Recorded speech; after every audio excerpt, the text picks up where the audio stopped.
English লিটারেচারের 2 নম্বর lecture, old and middle English period এবং রেনেসা পিরিয়ড ওয়ানে তোমাদের স্বাগতম। তোমরা যদি বিসিএস প্রিলির সিলেবাস দেখো তাহলে খেয়াল করবা যে ওল্ড অ্যান্ড মিডল ইংলিশ কিন্তু সিলেবাসের মধ্যে নাই। আবার আমরা পিএসসিকে দেখি যে সিলেবাসের মধ্যে নাই কিন্তু সে প্রশ্ন দিচ্ছে। বা এই যে যুগ বিভাজন আমরা পড়ি, যুগ বিভাজনের মধ্যে ওল্ড অ্যান্ড মিডল ইংলিশ এখানে পড়তে বলা হয় নাই, কিন্তু আমরা দেখি এখান থেকে প্রশ্ন দেয়। সেজন্য আজকে ক্লাসে আমরা ওল্ড অ্যান্ড মিডল ইংলিশ থেকে খুব গুরুত্বপূর্ণ কিছু টপিক পড়ব এবং রেনেসা পিরিয়ডের আমরা ফার্স্ট পার্ট আজকে পড়ব। আমি দৃঢ় বিশ্বাস করি যে তোমরা যদি মনোযোগ দিয়ে শুরু থেকে ক্লাসটা যদি করো তাহলে এর পরে রেকর্ডিংও দেখা লাগবে না। তুমি শুধু স্লাইডগুলো যদি চোখ বুলাও তাহলে তোমার মনে থাকবে। টিএস এলিয়ট একটা গুরুত্বপূর্ণ কথা বলছে, the purpose of literature is to turn blood into ink. হ্যাঁ, সাহিত্যিক কী করে? সাহিত্যিক ব্লাডকে সে কালিতে রূপদান করে। হ্যাঁ, তো আমরা এখানে বিসিএস এর প্রস্তুতির জন্য আসলে সাহিত্য পড়তেছি, সাহিত্যের যে রসটা ওটা আস্বাদন করার সুযোগ হয়তো আমাদের হবে না। তো এখানে আমরা অনেক লিটারারি মাস্টারপিসের কথা বলবো। আমরা চেষ্টা করব খুবই সংক্ষেপে, এই 20-30 সেকেন্ডে সেগুলো গল্পটা নিয়ে বলার জন্য। কারো যদি পার্সোনাল ইন্টারেস্ট থাকে যে ওই সার্টেন লিটারারি পিসটা নিয়ে আরও জানার জন্য, তুমি গুগল করে অনেকটুকু জানতে পারো। অথবা তুমি যে কোনো জায়গায় তুমি চ্যাটজিপিটিতে যদি লেখো যে অমুক বইয়ের সামারিটা দাও, সে তোমাকে একটা সামারি করে দিবে। সুতরাং আমরা কোনো ডিটেলস আমরা এখানে কোনো মাস্টারপিস নিয়ে বলবো না, হয়তো আমরা কিছু সামারি বলবো যাতে তোমাদের মনে থাকে। তোমরা যদি প্রিভিয়াস বিসিএস এর প্রশ্নগুলো দেখো তাহলে আমরা কোন ধরনের প্রশ্ন পাই, আমরা এখানে পাবো যে পিরিয়ডগুলোর নাম এবং রাইটারদের নাম, বিভিন্ন লিটারেরি টার্মস, এটা গত ক্লাসে তোমরা পড়ে ফেলছো। এবং গুরুত্বপূর্ণ রাইটারদের তাদের মেজর যে ওয়ার্কগুলো সেগুলো আমাদের লাগবে, তাদের গুরুত্বপূর্ণ কিছু কোটেশন লাগবে। এবং আমরা সাম্প্রতিক বিসিএসগুলোতে দেখতেছি যে আমরা প্রতিটা মাস্টারপিসের অন্তত ক্যারেক্টারগুলোর নাম আমাদের জানা লাগবে। এগুলো হচ্ছে মোটামুটি আমাদের প্ল্যান। আমরা যদি ইংলিশ লিটারেচারের যে নিদর্শনগুলো পাই তার ইতিহাস যদি আমরা সন্ধান করি যে কবে থেকে ইংলিশ লিটারেচার শুরু হয়েছে, তাইলে আমরা মোটামুটি 450 সাল পর্যন্ত আমরা সাহিত্যিক নিদর্শন পাই। তাহলে আমরা যদি ইংলিশ লিটারেচার কবে থেকে শুরু হয়েছে এটার পিছনে হিস্ট্রিতে যদি যাই, আমরা মোটামুটি 450 সাল পর্যন্ত ইংলিশ লিটারেচারের নিদর্শন পাই। তাহলে 450 থেকে 1066 সাল পর্যন্ত এই পিরিয়ডটাকে বলা হয় ওল্ড ইংলিশ পিরিয়ড। এই পিরিয়ডের আরেকটা নাম হচ্ছে Anglo Saxon period. Anglo Saxon period এটাকে কেন বলা হয় আমরা সেখানে আসতেছি।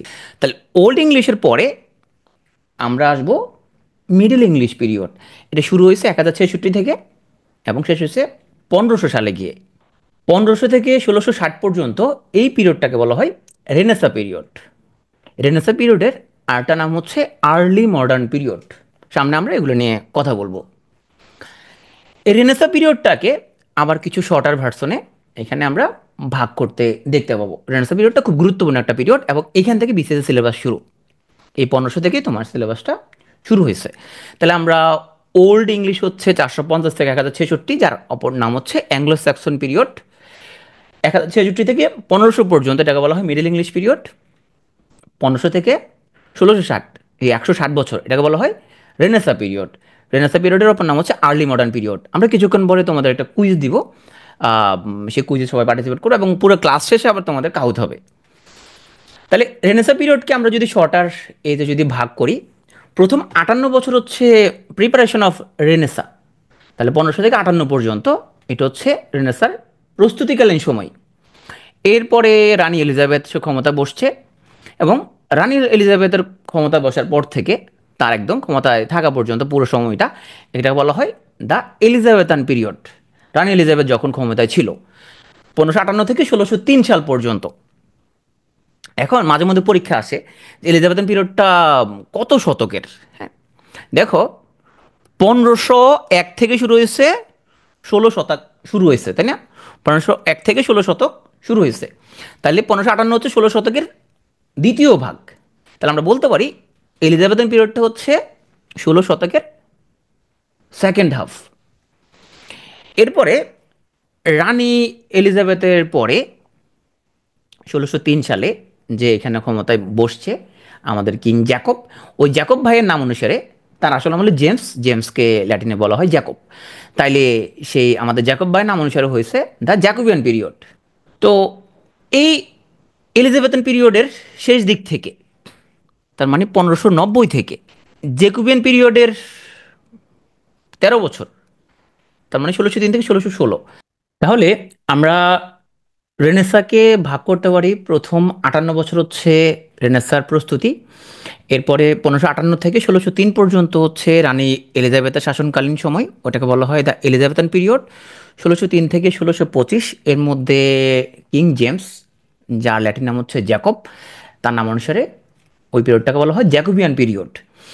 এই ধরনের তোমার হচ্ছে সাল বিন্যাস, আমরা অনেকে আছি যে খুব বেশি তাড়াহুড়া, মানে কোনো কিছু দেখলে এটা এক্ষুনি এই মুহূর্তে আমার মুখস্থ হইতেছে না কেন, হ্যাঁ, খুব অস্থির হয়ে যায়। তাহলে এখানে যে শালগুলো তোমরা দেখতে পাচ্ছ, প্রথম ধাপে তোমার যদি মনে হয় এগুলো আমার তো কিছুই মনে থাকবে না, তাহলে তুমি একটা অস্থির মানব। বিসিএস এর মতো লম্বা দূরের জার্নি তোমার জন্য না। তুমি পুরো ইংরেজি লিটারেচারের সিলেবাসটা যখন শেষ হবে, আস্তে আস্তে যখন তুমি পড়বা, ধাপে ধাপে তোমার সব কিছু মাথায় থাকবে। এখানে তোমরা অনেকে এমনভাবে আচরণ করো যে তোমরা কোনো এসএসসি পাস করো নাই, এইচএসসি পাস করো নাই।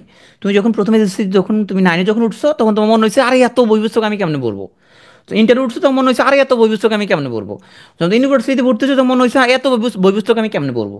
কিন্তু ফর টাইম বিং তোমার আস্তে আস্তে জিনিসটা তুমি পড়ে ফেলছো এবং তুমি পাসও করে ফেলছো। বিসিএস এরকম, এখানে তুমি প্রথমে দেখলে যে এগুলো কেমনে মুখস্থ করবো, এটা তুমি মাথায় আনার দরকার নাই।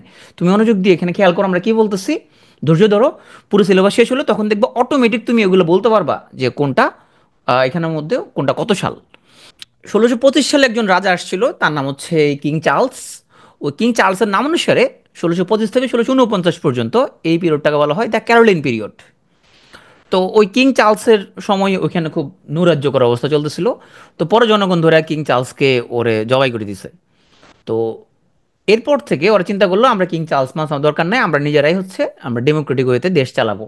তার ফলে 11 বছর ওদের এখানে কোনো রকম রাজা ছিল না। ওরা 11 বছর ওরা নিজেরাই তারা ভোটাভুটি করে তারা তাদের দেশ পরিচালনা করার চেষ্টা করছিল। ওই পিরিয়ডটাকে বলা হয় কমনওয়েলথ পিরিয়ড, 1649 থেকে 1660 পর্যন্ত। এরপরে ওরা বুঝতে পারছে যে না, এখানের মধ্যে ওদের জন্য আসলে রাজাই দরকার। এরপরে ওরা 1660 সালে আবার আরেকজন রাজাকে ওরা ক্ষমতায় বসাইছে, আরেকজন রাজাকে ওরা রিস্টোর করছে। তাহলে 1660 থেকে 1700 সাল পর্যন্ত এটাকে বলা হয় দ্য রিস্টোরেশন পিরিয়ড। এই রিস্টোরেশন পিরিয়ডে অনেক বড় একজন কবি জন ড্রাইডেনের জন্ম হয়, এই জন্য তার নাম অনুসারে এই পিরিয়ডটাকে বলা হয় age of poet John Dryden. তাহলে 1700-র পরে আমরা এখানের মধ্যে ইংরেজি সাহিত্যের কিছু মেজর আমরা বাকবদল দেখব। এই সবগুলো সাহিত্য যখন আমরা পড়ে ফেলবো তখন তোমার পিরিয়ডগুলো মনে থাকবে। 1700 থেকে 45 পর্যন্ত, এই 45 বছরকে বলা হয় দ্য অগাস্টান পিরিয়ড। এই অগাস্টান পিরিয়ডকে আবার পোপ আলেকজান্ডারের নাম অনুসারে পোপ আলেকজান্ডার্স এজও বলা হয়। আলেকজান্ডার পোপ অনেক বড় একজন কবি ওই সময়ের, তাহলে আলেকজান্ডার পোপের নাম অনুসারে এটাকে পোপ আলেকজান্ডার্স এজও বলা হয়। 1745 থেকে 1785 পর্যন্ত, বা কেউ কেউ বলে 1798 পর্যন্ত, এই পিরিয়ডটাকে বলা হয় দ্য এজ অফ সেন্সিবিলিটি। কেন বলা হয় এজ অফ সেন্সিবিলিটি, সেই জিনিসগুলো আমরা যখন এই টপিকটা আসবে তখন আমরা পড়ে ফেলবো। এটাকে তো এজ অফ রিজন বা ট্রানজিশনে বলা হয়, এবং ডক্টর স্যামুয়েল জনসনের নাম অনুসারে এই এজটাকে বলা হয় ডক্টর স্যামুয়েল জনসনস এজ। 1798 থেকে পরের 34 বছর, খুব অল্প একটু সময়, এই 34 বছরকে বলা হয় দ্য রোমান্টিক পিরিয়ড। তাহলে রোমান্টিক পিরিয়ড কোন শতকে যদি বলা হয়, তাহলে যেহেতু 1800 সাল শুরুটা কাভার করতেছে, এই জন্য আমরা বলতে পারি এটা হচ্ছে আমাদের আর্লি 19th সেঞ্চুরি। আমরা জানি 1801 থেকে কিন্তু 19 শতক শুরু, তাহলে 1801 থেকে যেহেতু 19 শতক শুরু, রোমান্টিক পিরিয়ডের ম্যাক্সিমামই 18 সালের পরে, 1801 থেকে 32 পর্যন্ত এই পিরিয়ডটাকে যদি ধরি আমরা, তাই এটা হচ্ছে আর্লি 19th সেঞ্চুরি। শুরু হয়েছিল 1798 থেকে, তার মানে এটা 18 শতকের শেষ থেকে 19 শতকের শুরুর অংশটুকু। তো 18 শতকের শেষে তো তোমার শেষে তো অল্প 2 বছর মাত্র, এই জন্য আমরা বলতে পারি এটা আর্লি 19th সেঞ্চুরি। 1832 থেকে 1901 পর্যন্ত, তাহলে এই পুরো পিরিয়ডটা আমাদের 19 শতকে পড়তেছে। হ্যাঁ, কারণ 1801 থেকে 1899 পর্যন্ত এটা পুরোটাকে আমরা বলবো এটা হচ্ছে ঊনবিংশ শতাব্দী। তাহলে এটা ভিক্টোরিয়ান পিরিয়ড পুরোটাই মোটামুটি 19 শতকের মধ্যে পড়ছে। ভিক্টোরিয়ান পিরিয়ডের পরে আমরা তার মানে 1901 সাল থেকে শুরু হলো মডার্ন পিরিয়ড। তাহলে মডার্ন পিরিয়ড এখানের মধ্যে মেজর ল্যান্ডমার্ক হচ্ছে দ্বিতীয় বিশ্বযুদ্ধ। তাহলে 1901 থেকে দ্বিতীয় বিশ্বযুদ্ধের পর্যন্ত যে সময়কাল তাকে বলে মডার্ন পিরিয়ড, 1901 থেকে 1939 পর্যন্ত, তার মানে first half of 20th century. এবং 39-এর পরে অদ্যাবধি এটাকে বলা হয় পোস্ট মডার্ন পিরিয়ড। তো এতটুকু দেখে হচ্ছে অনেকে মাথা টাথা ঘুরাই গেছে, অনেকে অস্থির হয়ে গেছে, ওরা হচ্ছে যে ও যে অস্থির তাড়াহুড়া টাইপের লোকজন, সে প্রথমে হতাশ হয়ে গেছে। আসলে তুমি যখন ইংরেজি সাহিত্যের প্রত্যেকটা যুগ যখন পড়বা, তখন এখানে কোনো কিছু তোমাকে আর মুখস্থ করতে পারবে না, তুমি অটোমেটিক তুমি বলতে পারবা যে কোনটা কত সাল, মুখস্থ করার কোনো প্রয়োজন নাই। তাহলে এতক্ষণ যেটা পড়লাম আমরা দেখলাম যে 450 থেকে 1066 পর্যন্ত এই পিরিয়ডটা হচ্ছে আমাদের ওল্ড ইংলিশ। 1066 থেকে 1500 পর্যন্ত এটা হলো মিডল ইংলিশ পিরিয়ড। আজকে আমরা মূলত এই দুটো পড়বো। আর রেনেসা থেকে প্রথমে অল্প একটু পড়বো 1500 থেকে 1660 পর্যন্ত, এটা হলো রেনেসা। রেনেসাকে আমরা আবার ভাগ করছি, প্রিপারেশন অফ রেনেসা ছিল কত পর্যন্ত, 1500 থেকে 1558 পর্যন্ত, এটা আমরা আজকে পড়ে ফেলবো। মেন রেনেসা শুরু হবে এরপর থেকে। এরপরে 1660 থেকে 1798 পর্যন্ত এটা বলা হয় নিউ ক্লাসিক্যাল। কেন নিউ ক্লাসিক্যাল বলা হয়, এটা যখন নিউ ক্লাসিক্যাল চ্যাপ্টার যখন পড়বো তখন আমরা এটা বলবো। আজকে আমরা মূলত রেনেসা নিয়ে কথা বলবো যে কেন রেনেসা বলা হয়। 1798 থেকে পরের 34 বছর, কেবল অল্প একটু সময়, এটাকে বলা হয় রোমান্টিক পিরিয়ড। 1732 থেকে 1901 পর্যন্ত তখন রানী ভিক্টোরিয়ার শাসনকাল ছিল। তাহলে 1832 থেকে 1901 পর্যন্ত এই পিরিয়ডটাকে বলা হয় ভিক্টোরিয়ান পিরিয়ড। অনেকের মধ্যে প্রবলেম হতে পারে যে এলিজাবেথ আর ভিক্টোরিয়া নিয়ে, তুমি যদি ভুলে যাও তাহলে তুমি চিন্তা করবো কুমিল্লাতে ভিক্টোরিয়া কলেজ নামক একটা কলেজ আছে। এটা কখন হয়েছে, এটা ইংরেজ আমলে এই কলেজটা নির্মিত হয়েছে। তো ইংরেজ আমল শুরু হয়েছে এখানে কবে থেকে, এখানের মধ্যে পলাশী যুদ্ধের পরে, এরপরে অনেক বছর পর্যন্ত এখানে ইস্ট ইন্ডিয়া কোম্পানি চালাইছে। এরপর 1857 সালের পর থেকে এটা রানী ভিক্টোরিয়ার আন্ডারে চলে যায়, সিপাহী বিপ্লবের পর থেকে। তাহলে নিশ্চয়ই রানী ভিক্টোরিয়ার আমল তো নিশ্চয়ই 18 শতকের পরে আসবে। আর শেক্সপিয়ারের যে সময়টা সেটা এলিজাবেথান পিরিয়ড। তাহলে এটা নিয়ে এখন আর গ্যাঞ্জাম আশা করি লাগবে না। তো 1901 থেকে আমাদের দ্বিতীয় বিশ্বযুদ্ধ পর্যন্ত যে টাইমটা, এটা মডার্ন পিরিয়ড। আর 1939 থেকে এখন এখন পর্যন্ত এটা হলো পোস্ট মডার্ন। এবার আমি ধরে নিচ্ছি তুমি হচ্ছে যে এটা নিয়ে খুব পেনিক হয়ে গেছো যে এগুলো আমরা কেমনে মনে রাখবো। দেখো এই দুটো মনে রাখা লাগতেছে না। 1901 থেকে দ্বিতীয় বিশ্বযুদ্ধ মডার্ন, আর 1939-এর পর থেকে এখন পর্যন্ত এটা হচ্ছে পোস্ট মডার্ন। তাহলে এটা তো মুখস্থ করা লাগতেছে না, এটা এমনি পারছো তুমি, এটা আমি কেটে দিলাম এখান থেকে। আসো ওল্ড ইংলিশ, কত, 450 থেকে 1066, এটা একটা লম্বা পিরিয়ড, এটা মনে থাকবে তোমার। 1066 থেকে 1500 পর্যন্ত এটা হচ্ছে মিডল ইংলিশ। তোমার এই অংশটুকু তুমি একটু কনফিউশন হতে পারে। তাহলে তুমি চিন্তা করো মিডল ইংলিশের পরে আমরা এখন মডার্ন সাহিত্যের দিকে ঢুকবো। এখন মডার্ন সাহিত্যের দিকে ঢুকার জন্য তো আমরা আসলে মিডলের পরে তো আমাদের আমাদের এই যে নতুন যুগের সাহিত্যগুলো হবে। এখন এটা তো আর একবারে আসে নাই, 1 শতকের মধ্যে এটা হয় নাই, হ্যাঁ।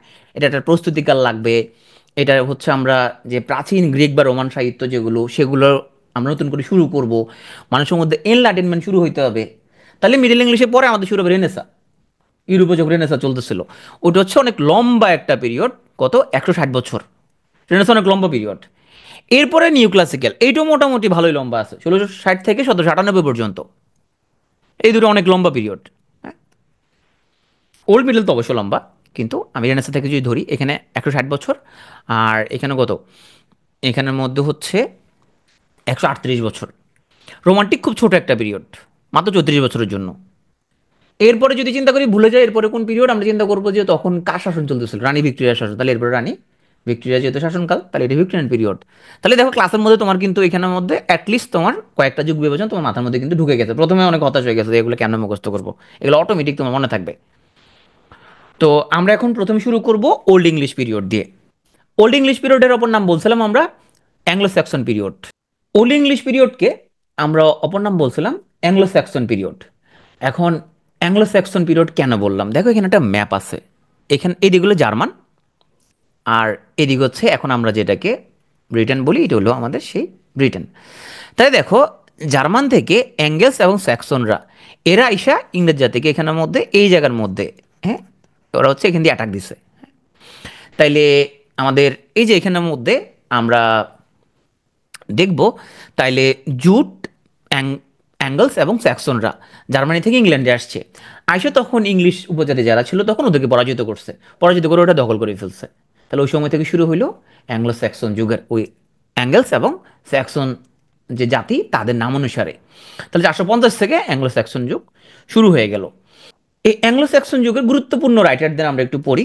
এইখানে গুরুত্বপূর্ণ রাইটারদের মধ্যে হচ্ছে যে কিং আলফ্রেড দ্য গ্রেট, সামনে আমরা পড়বো তার কিছু অবদান। দুজন গুরুত্বপূর্ণ কবির নাম আমরা পড়বো, কিডমন এবং কেনিউলফ। আরও কয়েকজন পড়বো, তারা হচ্ছে যে অতটা বিখ্যাত না হয়তো, কিন্তু পরীক্ষার জন্য আমাদেরকে পড়া লাগবে। অ্যাংলো স্যাক্সন যুগে এই সময় পোয়েট্রি ছিল মেনলি ধর্ম দ্বারা ইনফ্লুয়েন্সড, তার মানে ক্রিশ্চিয়ানিটি নিয়ে এখানে সাহিত্য ছিল। ধর্ম থেকেও মানুষ আস্তে আস্তে বেরিয়েছে সাহিত্যের ক্ষেত্রে, সেটা আমরা সামনে আমরা আরও দেখতে পাবো। এই অ্যাংলো স্যাক্সন লোকজন এরা মূলত ছিল যোদ্ধা, এরা ছিল শিকারী, এবং এরা ছিল ট্রাভেলার। তো এই ওল্ড ইংলিশ আমরা গুরুত্বপূর্ণ দুজন পোয়েটের নাম বলছিলাম, একজন নাম হচ্ছে আমাদের কিডমান, একজন নাম হচ্ছে কেনিউলফ। চলো আমরা প্রথমে আমাদের কিডমান ভাইয়ের কাছে চলে যাই। উনি হচ্ছে first known poet in English literature. কেন ফার্স্ট নোন পোয়েট? কারণ এর আগে আমরা কোনো সাহিত্যিক নিদর্শন পাই না, হয়তো ছিল হয়তো, কিন্তু আমাদের কাছে কোনো নিদর্শন নাই। সেজন্য কিডমন হচ্ছে first known poet in English literature. Caedmon কী কী লিখছে আমরা একটু দেখি, এবং তার কি উপাধিগুলো। তাহলে যে কোনো রাইটার পড়ার সময় তুমি তার উপাধিগুলো দেখবা এবং তার মেজর ওয়ার্কগুলো। তাকে বলা হয় father of English sacred song. তবে নিশ্চয় সে পবিত্র টাইপের কিছু একটা লিখছে, এটা দ্বারা আমরা এতটুকু মাথার মধ্যে ঢুকাইতে পারছি। তাকে বলা হয় অ্যাংলো স্যাক্সন পিরিয়ডের মিল্টন। তার মানে তার কাব্যগুলো বেশ উচ্চ মার্গের ছিল। এই কেডমন ছিল সে মূলত মেষ পালক। হ্যাঁ, তো তারা যেহেতু মেষ পালন করতো, তো তারা মাঝে মধ্যে একসাথে বসে এখানে খাবার দাবার খাইতো। ওই খাবার দাবার খাওয়ার সময় যারা উপস্থিত থাকতো, ওদের নিয়ম ছিল প্রত্যেকে একটা করে গান গাইবে। কিডমন সে কোনো গান জানতো না, গানের গলাও ছিল না, আমার মতো কোনো কিছু পারে না। তো ওই আসরে যখন তার গান গাইবার পালা যখন আসতো, সে তখন আসর ছেড়ে সে চলে যেত। তো একদিন মনে দুঃখে সে আসর ছেড়ে সে আস্তা বলে সে শুয়ে আছে, এমন সময় ঘুমাই গেছে সে। ঘুমের মধ্যে স্বপ্নে দেখছে একজন ফেরেস্তা এসে তাকে গান গাইতে অনুরোধ করতেছে। তো কেডমন ফেরেস্তাকে বললো যে আমি তো ভাই গান জানি না। এরপর ফেরেস্তা বললো তুমি গান জানো না, কোনো অসুবিধা নাই, তুমি একটা তুমি আহ, সৃষ্টিকর্তার সৃষ্ট বস্তু সম্পর্কে তুমি গান গাও, এটা তো তুমি পারবা। উনি চিন্তা করলো হ্যাঁ এটা তাহলে পসিবল। তাহলে এই যে কিডমনের স্বপ্নের সাথে আমরা যদি একটু রিলেট করি, তার মানে নিশ্চয়ই সে ধর্ম টাইপের বা সৃষ্টিকর্তার গুণগান গেয়ে মনে হয় কিছু একটা লিখছে না। দেখি সে কি করছে। সে লিখছে হাইম অফ কিডমন, এটা একটা রিলিজিয়াস পোয়েট্রি। তাহলে কিডমনের কাহিনীটা যদি হালকা একটু মাথায় থাকে, তাহলে আমাদের এটা মুখস্থ করা লাগতেছে না। কিডমন শুধুমাত্র হাইমই লেখে নাই, তার আরেকটা গুরুত্বপূর্ণ ওয়ার্ক আছে, সেটা হচ্ছে প্যারাফ্রেজ। এমন নর্মালি প্যারাফ্রেজের মিনিংটা কি? প্যারাফ্রেজের মিনিংটা হচ্ছে আমরা ধরো এক জায়গায় একটা লেখা আছে, এক জায়গায় একটা লেখা, ওই লেখাটা অবলম্বন করে আমরা যদি নিজের মতো করি রিরাইট করি, ওই জিনিসটাকে বলা হয় প্যারাফ্রেজিং করা। তোমরা যারা হচ্ছে যে রিসার্চ আর্টিকেল লেখো, তোমরা জানো যে হুবহু অন্য আর্টিকেল থেকে কোনো কিছু কপি করা যায় না, এটাকে প্যারাফ্রেজ করে নিতে হয়, নিজের মতো ভাষাটা চেঞ্জ করতে হয়। তো এটা প্যারাফ্রেজ নামে কিডমনের একটা গুরুত্বপূর্ণ ওয়ার্ক আছে। এই প্যারাফ্রেজে শুধু কিডমন একাই লেখা না, এখানে আরও অনেক সন্ন্যাসীর রচনাও আছে, এবং এখানের মধ্যে ঈশ্বরের প্রশস্তি এবং ঈশ্বরের বিরুদ্ধে শয়তান এবং কিছু কিছু দেবদূতের যে বিদ্রোহ, এবং সেই বিদ্রোহ শেষে শয়তান আসলে পরাজিত হয়। মূলত বাইবেলের কিছু কাহিনী এখানের মধ্যে আছে। তাহলে কিডমন নিয়ে আমরা এতটুকু জানবো যে কিডমন হচ্ছে যে সে ইংলিশ স্যাক্রেড সঙ্গের ফাদার বলা হয়। এই স্যাক্রেড ওয়ার্ডটা যেহেতু আসে, তার মানে সে পবিত্র টাইপের কিছু একটা লিখছে, পবিত্র টাইপ মানে ধর্মীয় টাইপ কিছু একটা নিশ্চয় সে লিখছে, এবং তাকে বলা হয় অ্যাংলো স্যাক্সন যুগের মিল্টন। তো সে ঘুমের মধ্যে ফেরেশতা তাকে বলছে যে তুমি গান টান গাইতে পারো না, তো সৃষ্টিকর্তার গুণ গান গিয়ে কিছু একটা অ্যাটলিস্ট গাও। সে না এইটা পারবো। তো এরপরে সে ঘুম থেকে জায়গা সে হাইম অফ কিডমন লেগে বলছে। হাইম মানে কি ছিল? হাইম মানে ছিল সৃষ্টিকর্তার গুণগান গেয়ে যদি কোনো কিছু লেখা হয় তাকে বলা হয় হাইম, রিলিজিয়াস পোয়েট্রি। আর কিডমনের আমরা আর একটা লেখার নাম মুখস্থ করবো, সেটা হচ্ছে প্যারাফ্রেজ। তাহলে কিডমন ভাই শেষ। আমরা বলছিলাম যে আমাদের ওল্ড ইংলিশ পিরিয়ডে দুজন গুরুত্বপূর্ণ কবি, একজন কিডমন, একজন কেনিউলফ। তাহলে এই কেনিউলফকে নিয়ে আমরা একটু পড়ি চলো। তাহলে কেনিউলফ, ওকে একটু হুজুর মনে হচ্ছে, সেও দেখা দাঁড়িয়ে আছে এখানে, ওই হুজুর, তাহলে নিশ্চয়ই সেও মনে হয় এখানে ধর্মীয় টাইপের কিছু একটা লিখছে। আর আমরা এমনিতে পড়ছিলাম যে ওল্ড ইংলিশ তখন তো মেইনলি ক্রিশ্চিয়ানিটি প্রভাবিত ধর্মীয় সাহিত্য ছিল। তো আমাদের কেনিউল ভাই সেও নিশ্চয় ধর্ম নিয়ে কিছু একটা লিখছে। তাহলে ধর্মের সাথে যেহেতু রিলেটেড, প্রথমটাই আমরা এটা মুখস্থ করে ফেলি, খ্রিস্ট। আমরা জানি যিশু খ্রিস্টের ওনার আম, ওনার হচ্ছে যে লাস্ট সাপার যখন হয়, উনি যখন ওনার শেষ খাবারটা খাচ্ছিলেন, তো ওনার সাথে ওনার 12 জন শিষ্য ছিল, তাদের বলে অ্যাপোস্টল। ওই অ্যাপোস্টলদের তাদের অনেকে খুব দুঃখজনক পরিণতি হয়েছে, অনেকে আবার খ্রিস্টান ধর্মটাকে ক্যারি করে নিয়ে আসছে।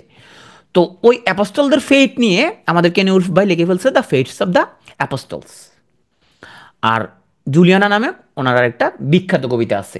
তাহলে কেনি উলফ যেহেতু ওল্ড ইংলিশ পিরিয়ডের হুজুর, ক্রিশ্চিয়ানিটি নিয়ে লিখছে, তাহলে ক্রিস্ট এমনি মনে থাকবে।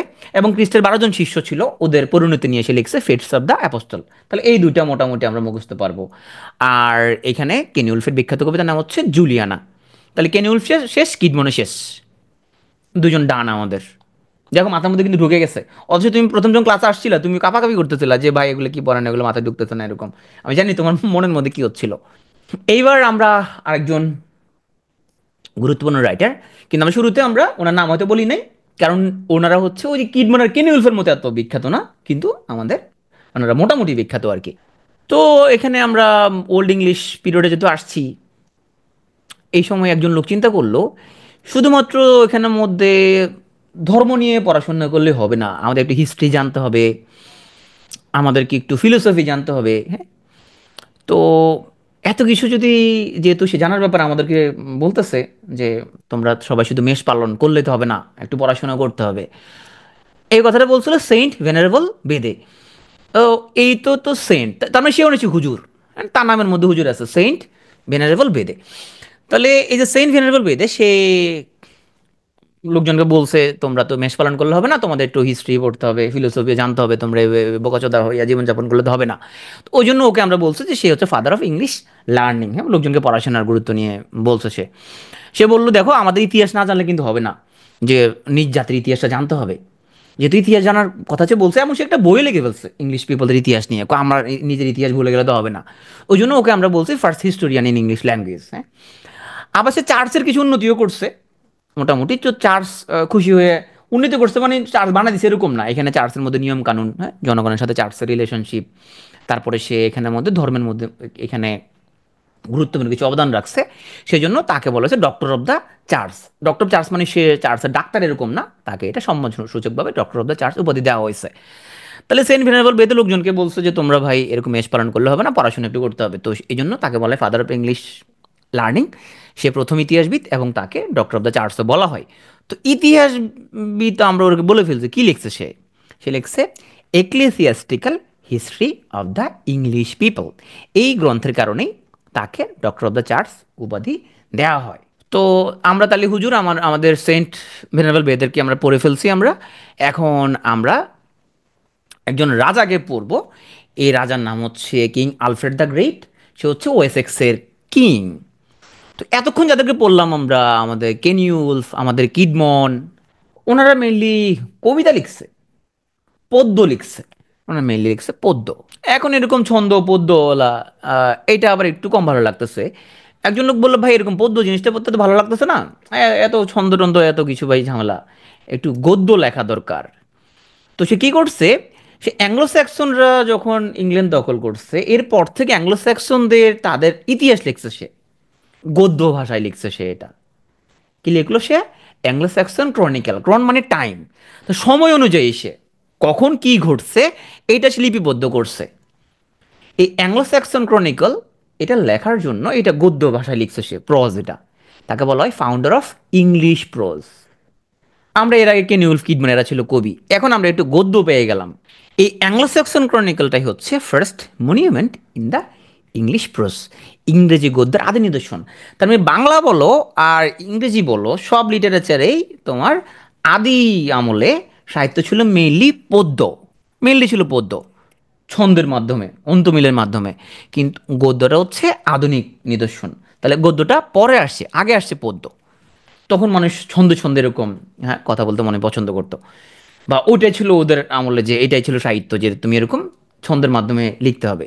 তো আমরা এখন যেহেতু এখনো প্রাচীন যুগে আছি, এই সময়ে আমরা দেখি যে খুব গুরুত্বপূর্ণ শিল্পকর্ম কিছু আছে কিনা। একটা খুঁজে দেখলাম যে বিউলফ নামক একটা এপিক, এটার দুটা পার্ট আছে, এবং এটা কে লিখছে কেউ জানে না, এটা অ্যানোনিমাসলি লেখা হয়েছে, এটা আমরা রাইটারের নাম জানি না। এই বিউলফটা হচ্ছে ইংরেজি সাহিত্যের আদি নিদর্শন।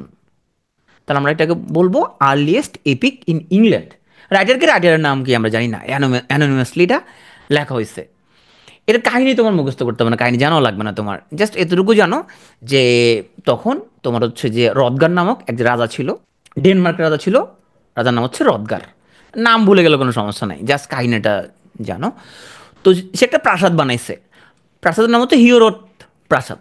দেখো হিওরত প্রাসাদ, এখানের মধ্যে এরা বসতো, বসে এরা খাবার দাবার খাইতো, সুরাপান করতো, এখানের মধ্যে মনে হয় নাচ গান অভিনয় মনে হইতো, বেশ বেশ ভালো একটা অবস্থা দেখা যাচ্ছে, আমরা ঘুরতে যাইতে পারলে মনে ভালোই হইতো। হিওরত নামক একটা প্রাসাদ যে নির্মাণ করছে। তো ওখানে আমাদের রাক্ষসের নাম ছিল গ্র্যান্ডেল। সে প্রত্যেকটা আসতো, আসে বলতো যে তোমরা সচিব, তোমরা এখানে পোলাবানকে বিসিএস টিসিএস ঠিক মতো দিতে দিচ্ছ না, তোমরা এখানে মধ্যে ঝামেলা করতে, দেশের উন্নয়নে বাধা দিচ্ছ। তো সে সচিব একটারে মন্ত্রী একটাকে করে সে ধরে নিয়ে যাইতো, সে ধরে সে খাই বলতো, হ্যাঁ। তো এখন এটা তো এইভাবে চললে তো আর রাজ্য চলবে না, এইভাবে একজন করে সচিব একজন মন্ত্রীকে যে ধরে নিয়ে যায়, এটা তো একটা সমস্যাজনক একটা ব্যাপার। তো রাজা তখন বললো যে আমাকে বাঁচাও, যে গ্রেন্ডেল তো আমার মন্ত্রী টন্ত্রী খাই ফেলে। রাজাকে হেল্প করার জন্য পাশের রাজ্যের রাজপুত্র বিউলফ সে আগে আসলো। তো বিউলফ হচ্ছে যে তোমার গ্র্যান্ডেলের সাথে তার মারপিট হয়, এবং সে গ্র্যান্ডেলের তোমার হচ্ছে যে সে প্রচণ্ড শক্তিশালী ছিল, এবং সে যুদ্ধে সে গ্র্যান্ডেলের হাত একটা ছিঁড়ে ফেলে। এখন হাত ছিঁড়ে ফেলার পরে তো গ্রেন্ডেল তো নিশ্চয়ই সে তার আমার কাছে বিচার দিছে, বলছে যে আমার তো হাত ছিঁড়ে ফেলছে বিউলফ, হ্যাঁ। তো এরপরে ওর তোমার হচ্ছে গ্রেন্ডেলের মা বলছে এই তুই নাকি আমার পোলার হাত ছিঁড়ে ফেলছিস, এরপরে ও দিছে একটা ধরে নি, ধরে নিয়ে দেওয়ার পরে এরপর হচ্ছে যে তোমার আহ, তোমার বিউলফের সাথে তার যুদ্ধ হয়, এবং শেষ পর্যন্ত বিউলফ কিন্তু তাকে ওখানে হচ্ছে যে মেরে ফেলে। এটা ছিল বিউলফের কাহিনী। কাহিনী তোমার মুখস্থ করা লাগবে না, জানাও লাগবে না তোমার, এমনি আমি একটু বললাম আর কি, নাহলে তুমি আবার মাইন্ড করবা যে ভাই বিউলফ নিয়ে একটু বলেন জিনিসটা কি, হ্যাঁ তুমি কাউকে কিস্তা হিসেবে বলতে পারবা। তাহলে ওল্ড ইংলিশটা আমরা একটু রিভিউ করে আসি চলো। তাহলে ওল্ড ইংলিশ থেকে আমরা এখানে মেইনলি পড়বো, ওল্ড ইংলিশকে বলা হয় অ্যাংলো স্যাক্সন পিরিয়ড, 450 থেকে শুরু হয়েছে, 1066-তে শেষ হয়েছে। এই সময়ে আমাদের গুরুত্বপূর্ণ রাইটারদের মধ্যে হচ্ছে king Alfred the great, Anglo Saxon chronicle লিখছে, এবং সে হচ্ছে প্রথম প্রজ লিখছে এখানে। দুজন গুরুত্বপূর্ণ কবি কিডম্যান এবং কেনিউলফ, দুজনে হুজুর ছিল আসলে, এবং ক্রিশ্চিয়ানিটি দ্বারা তখন ইনফ্লুয়েন্স ছিল সাহিত্য। কিডম্যান হচ্ছে ফার্স্ট নোন পোয়েট, তাকে ইংলিশ স্যাক্রেড সং এর ফাদার বলা হয়, যেহেতু স্যাক্রেড পবিত্র নিচে পবিত্র কিছু লেখছে, সেই পবিত্রটা কি, সেই পবিত্র জিনিসটা হলো হাইম অফ কিডমন। আর একটা গুরুত্বপূর্ণ রাইটিং হচ্ছে তার প্যারাফ্রেজ।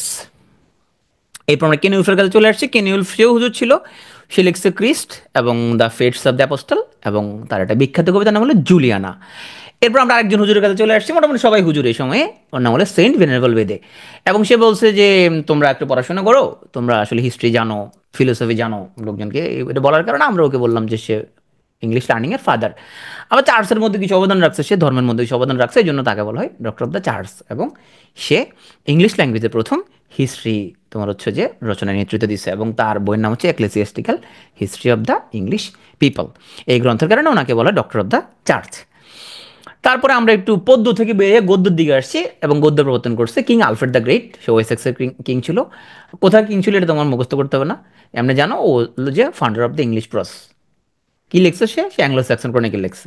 এরপরে আমরা ইংরেজি সাহিত্যের আদি নিদর্শন, এটা একটা এপিক, লেখা হয়েছে অ্যানোনিমাসলি, এবং এটার নাম হচ্ছে বিউলফ। আর বিউলফের মধ্যে বিউলফ ছিল মূলত সে এখানের মধ্যে মেইন প্রোটাগনিস্ট ছিল সে। এবং এই বিউলফের সময় রাজা ছিল রদগার, আর রদগারের যে প্রাসাদের নাম ছিল হিউরত প্রাসাদ। তাহলে আমাদের মোটামুটি ওল্ড শেষ। এখন ওল্ড তুমি রিভিশন দিতে কতক্ষণ লাগবে আসলে? ওল্ড রিভিশন দিতে তুমি সময় নিবে ম্যাক্সিমাম ম্যাক্সিমাম তুমি হচ্ছে যে 5 থেকে 7 মিনিটের মধ্যে তোমার দেখবো ওল্ড পড়া শেষ। তুমি যখন মেন এক্সামের জন্য রিভিশন দিবা 5 থেকে 7 মিনিটে ওল্ড ইংলিশ শেষ, এতটুকু পড়লে হয়েছে। এখন আসে মিডল ইংলিশ পিরিয়ড, 1066 থেকে শুরু হয়েছে, এবং এটা 1500 পর্যন্ত মিডল ইংলিশ পিরিয়ড ছিল। তো এটা শুরু হয়েছে কিভাবে? নরম্যান্ডির ডিউক, ডিউক মানে ওখানে সে গভর্নর প্রশাসক, সে তার নাম ছিল উইলিয়াম। তো সে যেহেতু যুদ্ধ মধ্যে জিতছে, তার নাম দিলাম আমরা উইলিয়াম দ্য কনকরার। এবং সে অন্যতম প্রভাবশালী একজন ব্যক্তি ছিল। সে আইসা তখন তোমার হচ্ছে যে ইংল্যান্ডের রাজা হয়েছে, এবং রাজা হয়ে সে এখানের মধ্যে নরম্যান শাসন প্রতিষ্ঠা করছে। তাইলে আমরা এখন এর মাধ্যমে ঢুকে গেলাম মিডল ইংলিশ পিরিয়ডে। এই গল্প তোমার মুখস্থ করতে হবে না, উইলিয়াম দ্য কনকোয়ারের মাধ্যমে তোমার হচ্ছে যে এইখানে ইংল্যান্ড মিডল ইংলিশ পিরিয়ড শুরু হয়েছে, এটা মুখস্থ করা লাগবে না তোমার, এমনি জানলা আর কি, নাইস টু নো। তোমার যেটা জানা লাগবে সেটা হচ্ছে এই মিডল ইংলিশ পিরিয়ডে আসা আমরা দেখব ফাদার অফ ইংলিশ লিটারেচার, যার নাম হচ্ছে জিওফ্রে চসার। অনেকে বলা শুরু কর, ভাই কিডমন কে নিউলফ এরা তো অনেক আগে লিখছে, তাহলে ওদেরকে আব্বা না বলে আমি কেন চসারকে আব্বা বলতেছি?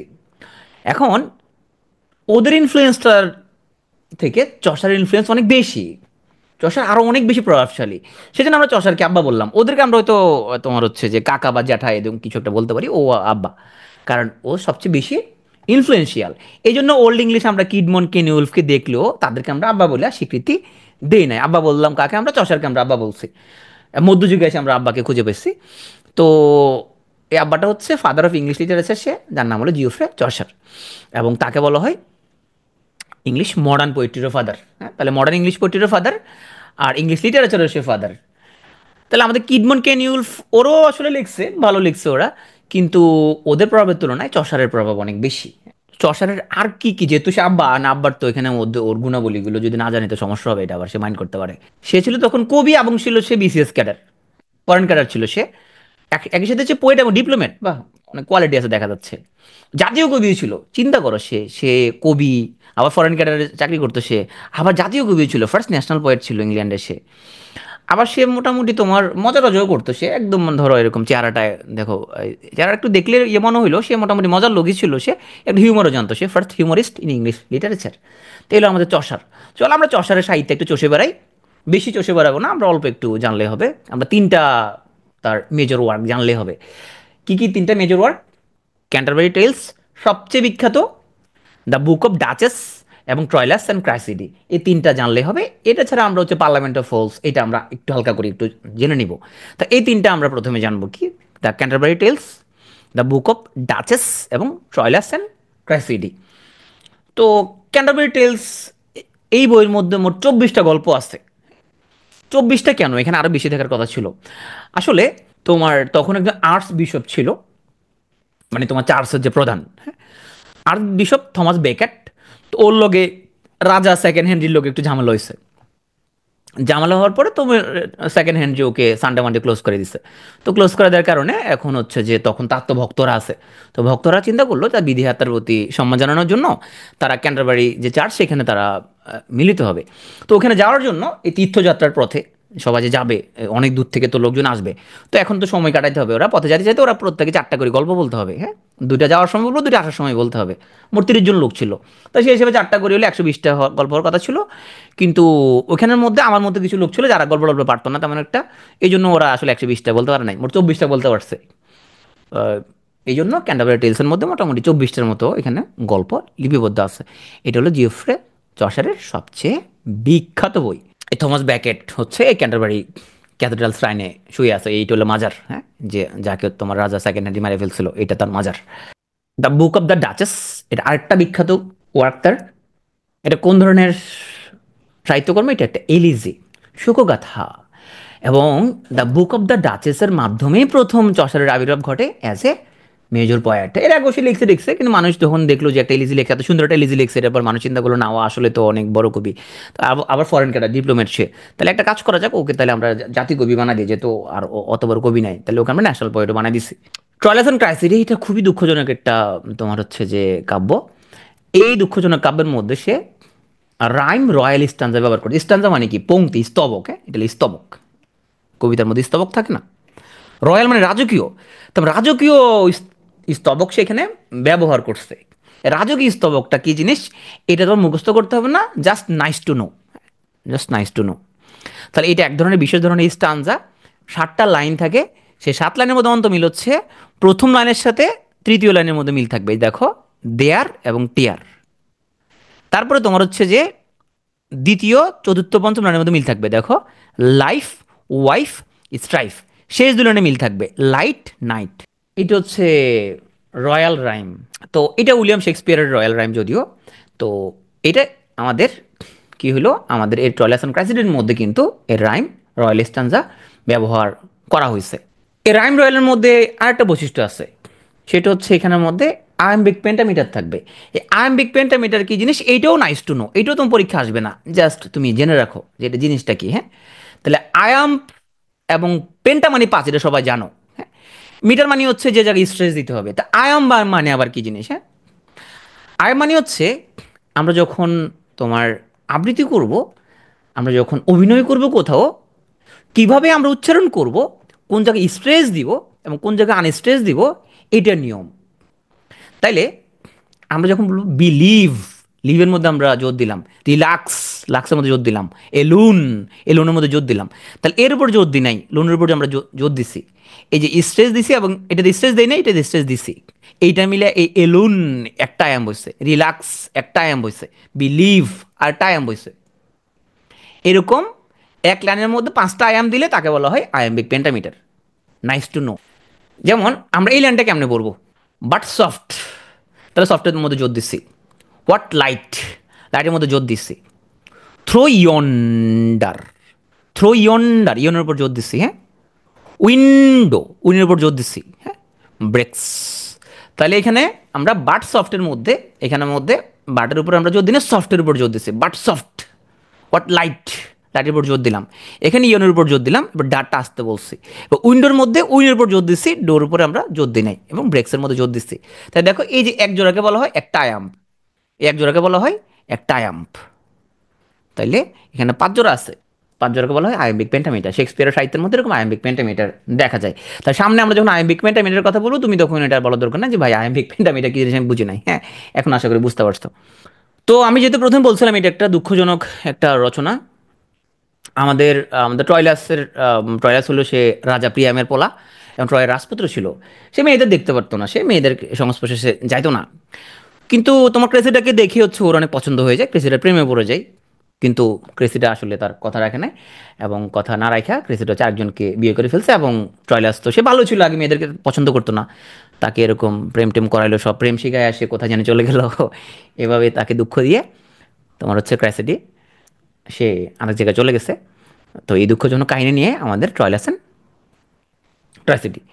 চসারের একটা গুরুত্বপূর্ণ work, the parliament of birds, হ্যাঁ। বার্ডস এবং ফুল একই জিনিস, এই জন্য আরেকটার নাম দ্য পার্লামেন্ট অফ ফুলসও বলা হয়। এখানের মধ্যে আমাদের চসার ভাই তার একজন প্রিয় কবি ছিল সিসেরো। তো সিসেরোর একটা বই পড়ছে, বই পড়ে সে ঘুমাই গেছে, হ্যাঁ? ও স্বপ্নের জগতে চলে গেছে।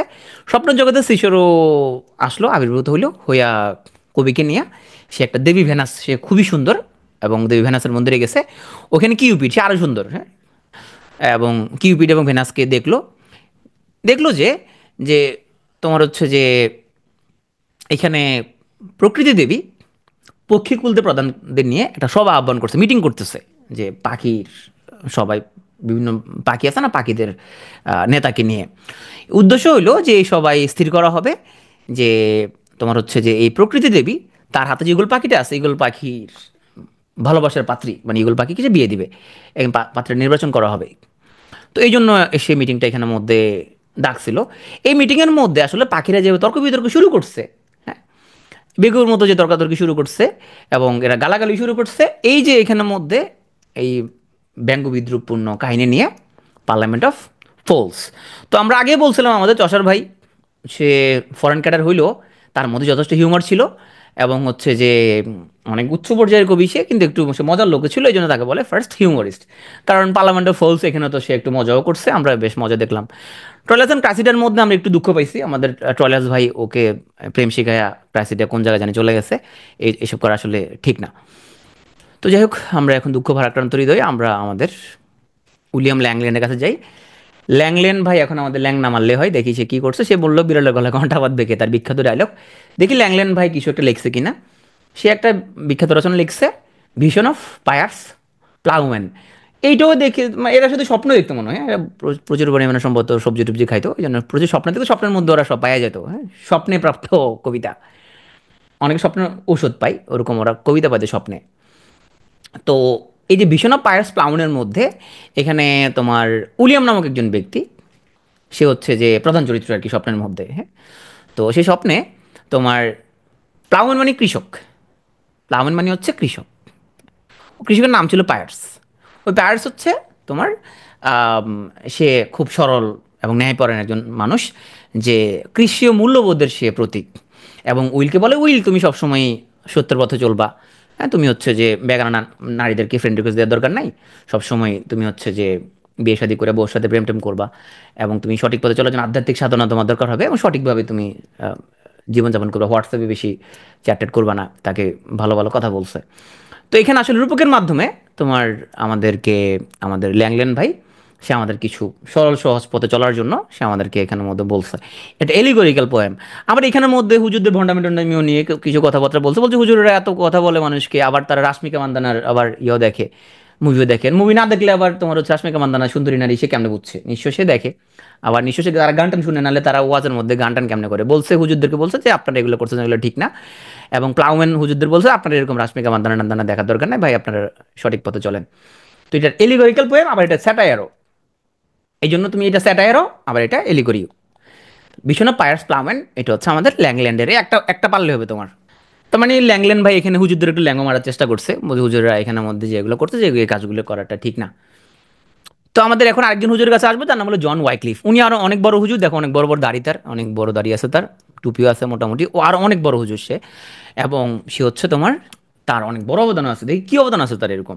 সে যেটা বললো যে এই তোমরা যে বাইবেল পড়তেছো এটা হিব্রুতে, তোমরা কিছু বুঝতেছো নি। ওরা কয় না হুজুর আমরা তো বুঝতেছি না, কয় হিব্রুতে কি জেনে লিখছে। কই শুনো, তোমরা ধর্মগ্রন্থ নিজের ভাষায় বুঝতে হবে, আত্মস্থ করতে হবে, এটা শুধুমাত্র এটা তো এটা পাঠ করলে হবে না, শুধু পাঠ করলে নেকি এরকম হলে হবে না, তোমাকে বুঝতে হবে। তো কো হুজুর আমরা তো হচ্ছে ইংলিশটা তো বুঝি না, আপনি একটা কাম করেন তাহলে হিব্রু থেকে ইংলিশ করে দেন। তো উনি প্রথমে এটাকে বাইবেলকে ইংলিশে ট্রান্সলেট করে দিচ্ছে, অনেক বড় একটা কাজ করছে। এবং মানুষ যখন দেখলো কি রে ভাই, এখানে তো বাইবেলে তো অনেক কিছু লেখা আছে যেগুলো গুরুত্বপূর্ণ, হুজুরাতে মেনটেন করতেছে না। এর ফলে দেখা গেলো চার্চকে একটু রিফর্ম করার দরকার। এবং এই রিফর্ম করার জন্য ওয়াইক্লিফ ভাই নেতৃত্ব দিচ্ছে, এই জন্য ওনাকে বলে মর্নিং স্টার অফ রিফরমেশন। এবং লোকটা বেশি স্কলার ছিল, তাকে বলা হয় ইভিনিং স্টার অফ স্কলাস্টিসিজম। হ্যাঁ। আর এই বাইবেলটা যে অনুবাদ করছে এটাও সে কিন্তু গদ্য ভাষায় করছে, তাকে বলে ফাদার অফ ইংলিশ প্রোজ। এখন পরীক্ষা অনেক সময় আলফ্রেড দ্য গ্রেটের নাম থাকে না, যে নিচের কাকে তোমার ইংলিশ প্রোজের ফাদার বলা হয়। তো আলফ্রেড দ্য গ্রেট যদি না থাকে তাহলে উত্তর হলো জন ওয়াইক্লিফ। আর আলফ্রেড দ্য গ্রেট যদি থাকে তাহলে উত্তর হলো আলফ্রেড দ্য গ্রেট। তাহলে প্রথম হলো আলফ্রেড দ্য গ্রেট, সেকেন্ড হচ্ছে ওয়াইক্লিফ। যদি মডার্ন প্রোজ বলে তাহলে ফ্রান্সিস বেকন, আজকে আমরা বেকন বারে পড়বো, উনি হচ্ছে মডার্ন প্রোজের জনক। আসো আমরা একজন writer sir Thomas Mallory. Mallory ভাই কি লিখছে দেখি, সে লিখছে মর্টেরি আর্থার। এখানের মধ্যে সে বললো এত ধর্মকর্ম তো অনেক হয়েছে, ধর্মের আলোচনা অনেক হয়েছে, অনেক শিক্ষাও দিছে এলিগোরিক্যাল, একটু প্রেম ভালোবাসার আসলে দরকার আছে, এটা রোমান্স দরকার আছে সে। তো এখানের মধ্যে আমাদেরকে একটু আগে সঠিক পথে থাকার জন্য আমাদের ওই যে আমাদেরকে ল্যাংলেন ভাই বলছিল। তো আমাদের থমাস ম্যালোরির বইয়ের মধ্যে দেখা যাচ্ছে যে সঠিক পথে থাকতে গিয়ে পথিক কিন্তু পথ হারায় ফেলছে। এবং পথিক যে পথ হারায় ফেললো এটার মাধ্যমে একটা রোমান্স ক্রিয়েট হয়েছে, সে পথ হারায় সে অন্য পথে বিপদে চলে গেছে। তো এই মডেরি আর্থার এটা হচ্ছে ফার্স্ট রোম্যান্স ইন প্রোজ। তার মানে গদ্য ভাষায় প্রথম এখানে রোমান্টিক কথাবার্তা এখানে লেখা হয়েছে। এবং এটা মেজর প্রজ ফিকশন, আগে পদ্য মানে তোমার হচ্ছে কাব্যিক ভাষায় মূলত এই প্রেম ভালোবাসা আসছিল। কিন্তু স্যার থমাস মেলোডি সেই মডেরি আর্থারের মধ্যে গদ্যের মধ্যেও এখানে রোমান্স নিয়ে আসছে। আগে যে গদ্যগুলো পড়ছিলাম আমাদের আলফ্রেড দ্য গ্রেট, উনি লিখছিল ইতিহাসের বই লিখছে সে, অ্যাংলো স্যাক্সন ক্রনিকল। তারপরে আমাদের আরেকটা প্রস পড়ছিলাম আমরা একটু আগে, আমাদের হচ্ছে যে ওয়াইক্লিফ ভাই, উনি আবার বাইবেলকে অনুবাদ করছে। আর আমাদের থমাস মেলোডি সে মোটামুটি এখানে প্রেম ভালোবাসা লিখছে। আসো আমরা একটু সামনের দিকে আগাই। আমরা যাকে দেখতে পাচ্ছি সে হচ্ছে যে অনেক বড় একজন কবি, তার নাম হলো দান্তে। সে হলো ইটালির ন্যাশনাল পোয়েট, তাকে বলে ফাদার অফ ইটালিয়ান ল্যাঙ্গুয়েজ বা সুপ্রিম পোয়েট অফ ইটালি। তার ফেমাস এপিক হচ্ছে দ্য ডিভাইন কমেডি। এই ডিভাইন কমেডির মধ্যে এখানের মধ্যে আমরা দেখতে পাবো একটা ফেমাস পোয়েম আছে যার নাম হলো ইনফার্নো। ইনফার্নো শব্দের অর্থ হলো দোজক, হেল। ইনফার্নোর মধ্যে তাহলে ডিভাইন কমেডি হচ্ছে তার ফেমাস এপিক, লেখছে দান্তে। আর এই আমাদের ডিভাইন কমেডির মধ্যে আমরা একটা বিখ্যাত পোয়েম পাচ্ছি, পোয়েমের নাম হলো ইনফার্নো। ইনফার্নো অর্থ হলো দোজক। এখানের মধ্যে মূলত দোজকের বিভিন্ন লেয়ারকে নিয়ে দেখানো, যে কোন লেয়ারে কারা কারা থাকবে, হ্যাঁ? যারা চালাকি করে, যারা টিচারি করে ওরা, যারা ফ্রড, যারা ভায়োলেন্স করে মারপিট করে, যারা খুব রাগ যাদের ওরা কই থাকবে, যাদের মধ্যে প্রচুর লোভ আছে ওরা এখানে থাকবে, যাদের মধ্যে গ্লাটনি আছে ওরা এখানে থাকবে, যাদের মধ্যে প্রচুর কাম আছে ওরা এখানে থাকবে, হ্যাঁ। তার মানে দোজকের বিভিন্ন লেয়ারে এখানের মধ্যে বিভিন্ন লোকজন থাকবে। তো এই যে দোজকের বিভিন্ন লেয়ারকে নিয়ে আবার এখানে শিল্পীরা আঁকছে যে দোজকের কোন লেয়ারে কারা কারা থাকবে। এবং আমাদের জানতে সে হচ্ছে যে তার ডিভাইন কমেডির মধ্যে ইনফার্নো কবিতায় এই জিনিসগুলো ফুটায় তুলছে। তো আমরা এখন আসবো রেনেসা পিরিয়ডে। আমরা বলছিলাম রেনেসা পিরিয়ড শুরু হয়েছে 1500 থেকে এবং 160 বছর রেনেসা পিরিয়ড চলছে 1660 পর্যন্ত। দেখি রেনেসা পিরিয়ডে আমাদের কি কি, প্রথমে একটা প্রস্তুতি গ্রহণ করি রেনেসাতে যাওয়ার আগে। তার আগে রেনেসা কি জিনিস এটা জানতে হবে। দেখো মধ্যযুগে পৃথিবীতে কি চলতেছিল তখন, রিলিজিয়াস ফেইথের যুগ চলতেছিল, হ্যাঁ। আমরা এতক্ষণ তো ধর্মীয় সাহিত্য দেখতে পাচ্ছিলাম, চার্চের জয় জয়কার চলতেছিল, তখন চার্চ যা বলবে ওইটাই শেষ কথা। এবং তখন চার্চের যারা প্রধান, তাদের পোপদের অনেক পাওয়ার, তারা যেমনি বলবে আমনে চলবে। সামন্ত সিস্টেম ছিল, সামন্ত সিস্টেম বলতে যে রাজার প্রতিনিধি ছিল, সেই প্রতিনিধির আন্ডারে আরও কিছু প্রতিনিধি ছিল, এবং তারা হচ্ছে কৃষকদের কাছ থেকে টাকা পয়সা নিত, কৃষকদের কাছ থেকে টাকা পয়সা নিয়ে তারা হচ্ছে যে রাজাকে দিত। সামন্ত সিস্টেম ছিল, এবং তারা কিছু সৈনিক নাইট পালতো, নাইটরা সিকিউরিটি দিত। ওই সময় ইসলাম ধর্ম এবং ক্রিশ্চিয়ানিটির মধ্যে তোমার দুটো বড় যুদ্ধ হয়। দুটো না, ওইটা আসলে ক্রুসেড হচ্ছে, তখন ক্রুসেড তো তোমার পরপর অনেকগুলো যুদ্ধ হয়। তাইলে আমরা মধ্যযুগে এসে দেখলাম ক্রুসেড। মধ্যযুগে প্লেগের প্রাদুর্ভাবে অনেক মানুষ মারা যেত। ওই প্লেগের কারণে যে মানুষ মারা যেত, তখন তখন প্লেগ রোগের কিছু সিমটম আছে। তো তার মধ্যে তোমার হচ্ছে যে একটা হচ্ছে প্লেগের একদম শেষ অবস্থায় মানুষের ব্লাড সেল ভেঙে যাওয়া, ভেঙে গিয়ে তখন তোমার হচ্ছে যে তার আহ, দেখা গেল তার প্রস্রাবের সাথে সাথে ব্লাড যাচ্ছে, কিডনি ফেলিয়ার যাচ্ছে, একটা সময় মারা যেত মানুষজন, হ্যাঁ। তো ওটাকে বলা হতো ব্ল্যাক ডেথ। তাহলে এই ব্ল্যাক ডেথ এটা কিন্তু মধ্যযুগের একটা গুরুত্বপূর্ণ বৈশিষ্ট্য। আমরা যে বলি যে মধ্যযুগে বর্বর সিস্টেম ছিল, এই বর্বর সিস্টেমগুলো আসলে কোত্থেকে আসছে? তখনও চার্চের লোকে বেয়াদবি করলে তখন এরকম কঠিন রকম শাস্তি দেওয়া হতো, হ্যাঁ। এবং সেই শাস্তিগুলো খুবই কঠিন, ডেঞ্জারাস রকমের, তোমার চাক্কার ভিতরে ঢুকাই দিত, চাক্কার ভিতরে চাক্কা ঘুরাইতো, এরকম মানুষ হচ্ছে তোমার মারা যেত। তারপরে তোমার হচ্ছে যে এরকম তোমার বল্লমের মতো ছিল, বল্লম মানুষের হচ্ছে যে পিছন দিয়ে ঢুকাই দিত, এরকম উদ্ভট সব, মানে ভয়ঙ্কর রকম ডেঞ্জারাস শাস্তি ছিল। এই জন্য বলতো মধ্যযুগীয় বর্বরতা। এখন এই যে মধ্যযুগে যে বর্বর সিস্টেম ছিল, এই জিনিসটা হচ্ছে তোমার, আমরা যদি ক্রিশ্চিয়ান হিস্টোরিয়ানদের পার্সপেক্টিভ থেকে, কিন্তু মধ্যযুগে তোমার হচ্ছে মুসলিমরা যত জায়গায় গেছে তারা এনলাইটেনমেন্ট নিয়েই গেছে। এবং এই যে ইউরোপিয়ান এনলাইটেনমেন্ট, এটা কিন্তু মুসলিমদের হাত ধরেই হয়েছে। তখন আসলে মুসলিমদের আন্ডারে যেসব এলাকা ছিল ওগুলোর মধ্যে ওগুলো ছিল জ্ঞান বিজ্ঞানে খুবই আগানো ছিল। তো আমাদের এখন যেহেতু আমরা মেনলি এখানের মধ্যে ইউরোপিয়ান সাহিত্য পড়তেছি, আমরা এইদিকেই থাকতেছি। যেহেতু আমরা রেনেসার মধ্যে ঢুকলাম, রেনেসা মানে কি? রেনেসা মানে হচ্ছে নবজীবন, রিভাইভাল, রিজেনারেশন বা রিবার্থ। এটা কোত্থেকে আসছে? তাহলে পঞ্চদশ শতাব্দীর সেকেন্ড ভাগে গিয়ে রেনেসাঁ আন্দোলন এটা পুরো ইউরোপে ছড়াই পড়লো, এবং এটা সাহিত্য, জ্ঞান বিজ্ঞান, ধর্মচর্চা সব জায়গায় একটা বৈপ্লবিক পরিবর্তন নিয়ে আসছে। আর আমরা যে ইউরোপে এখন এনলাইটেনমেন্ট দেখি, এটা মূলত রেনেসাঁরই ফল। রেনেসাঁ অর্থ হচ্ছে, আমরা একটু আগে বলছি, রিবার্থ, রিজেনারেশন। আর আমরা এখানের মধ্যে প্রাচীন রোমান এবং গ্রিক লার্নিংটাকে আবার রিভাইভাল করছি। তাহলে মধ্যযুগে মানুষ ছিল মূলত অন্ধবিশ্বাস ছিল মানুষের মধ্যে, এবং ধর্মীয় অনুশাসনের দাস, হ্যাঁ। ধর্মের মধ্যে যা আছে সেভাবে চলবে। মানুষ ধর্মযাজকদের হাতের পুতুল ছিল। ধর্মের মধ্যে লেখা আছে যে তোমার সূর্য পৃথিবীর চারপাশে ঘুরে। একজন এসে বলছে যে না, সূর্য পৃথিবীর চারপাশে ঘুরে না, পৃথিবী সূর্য চারপাশে ঘুরে। এটা বলার কারণ ওর আগুনও পোড়ায় মেরে ফেলছে। এরকম বর্বর সিস্টেম ছিল। রেনেসাঁ আন্দোলন এটা হচ্ছে যে বললো যে এইসব বর্বর সিস্টেম থাকা যাবে না, মানুষই হচ্ছে যে এখানের মধ্যে আহ, মানুষের স্থান সবার উপরে।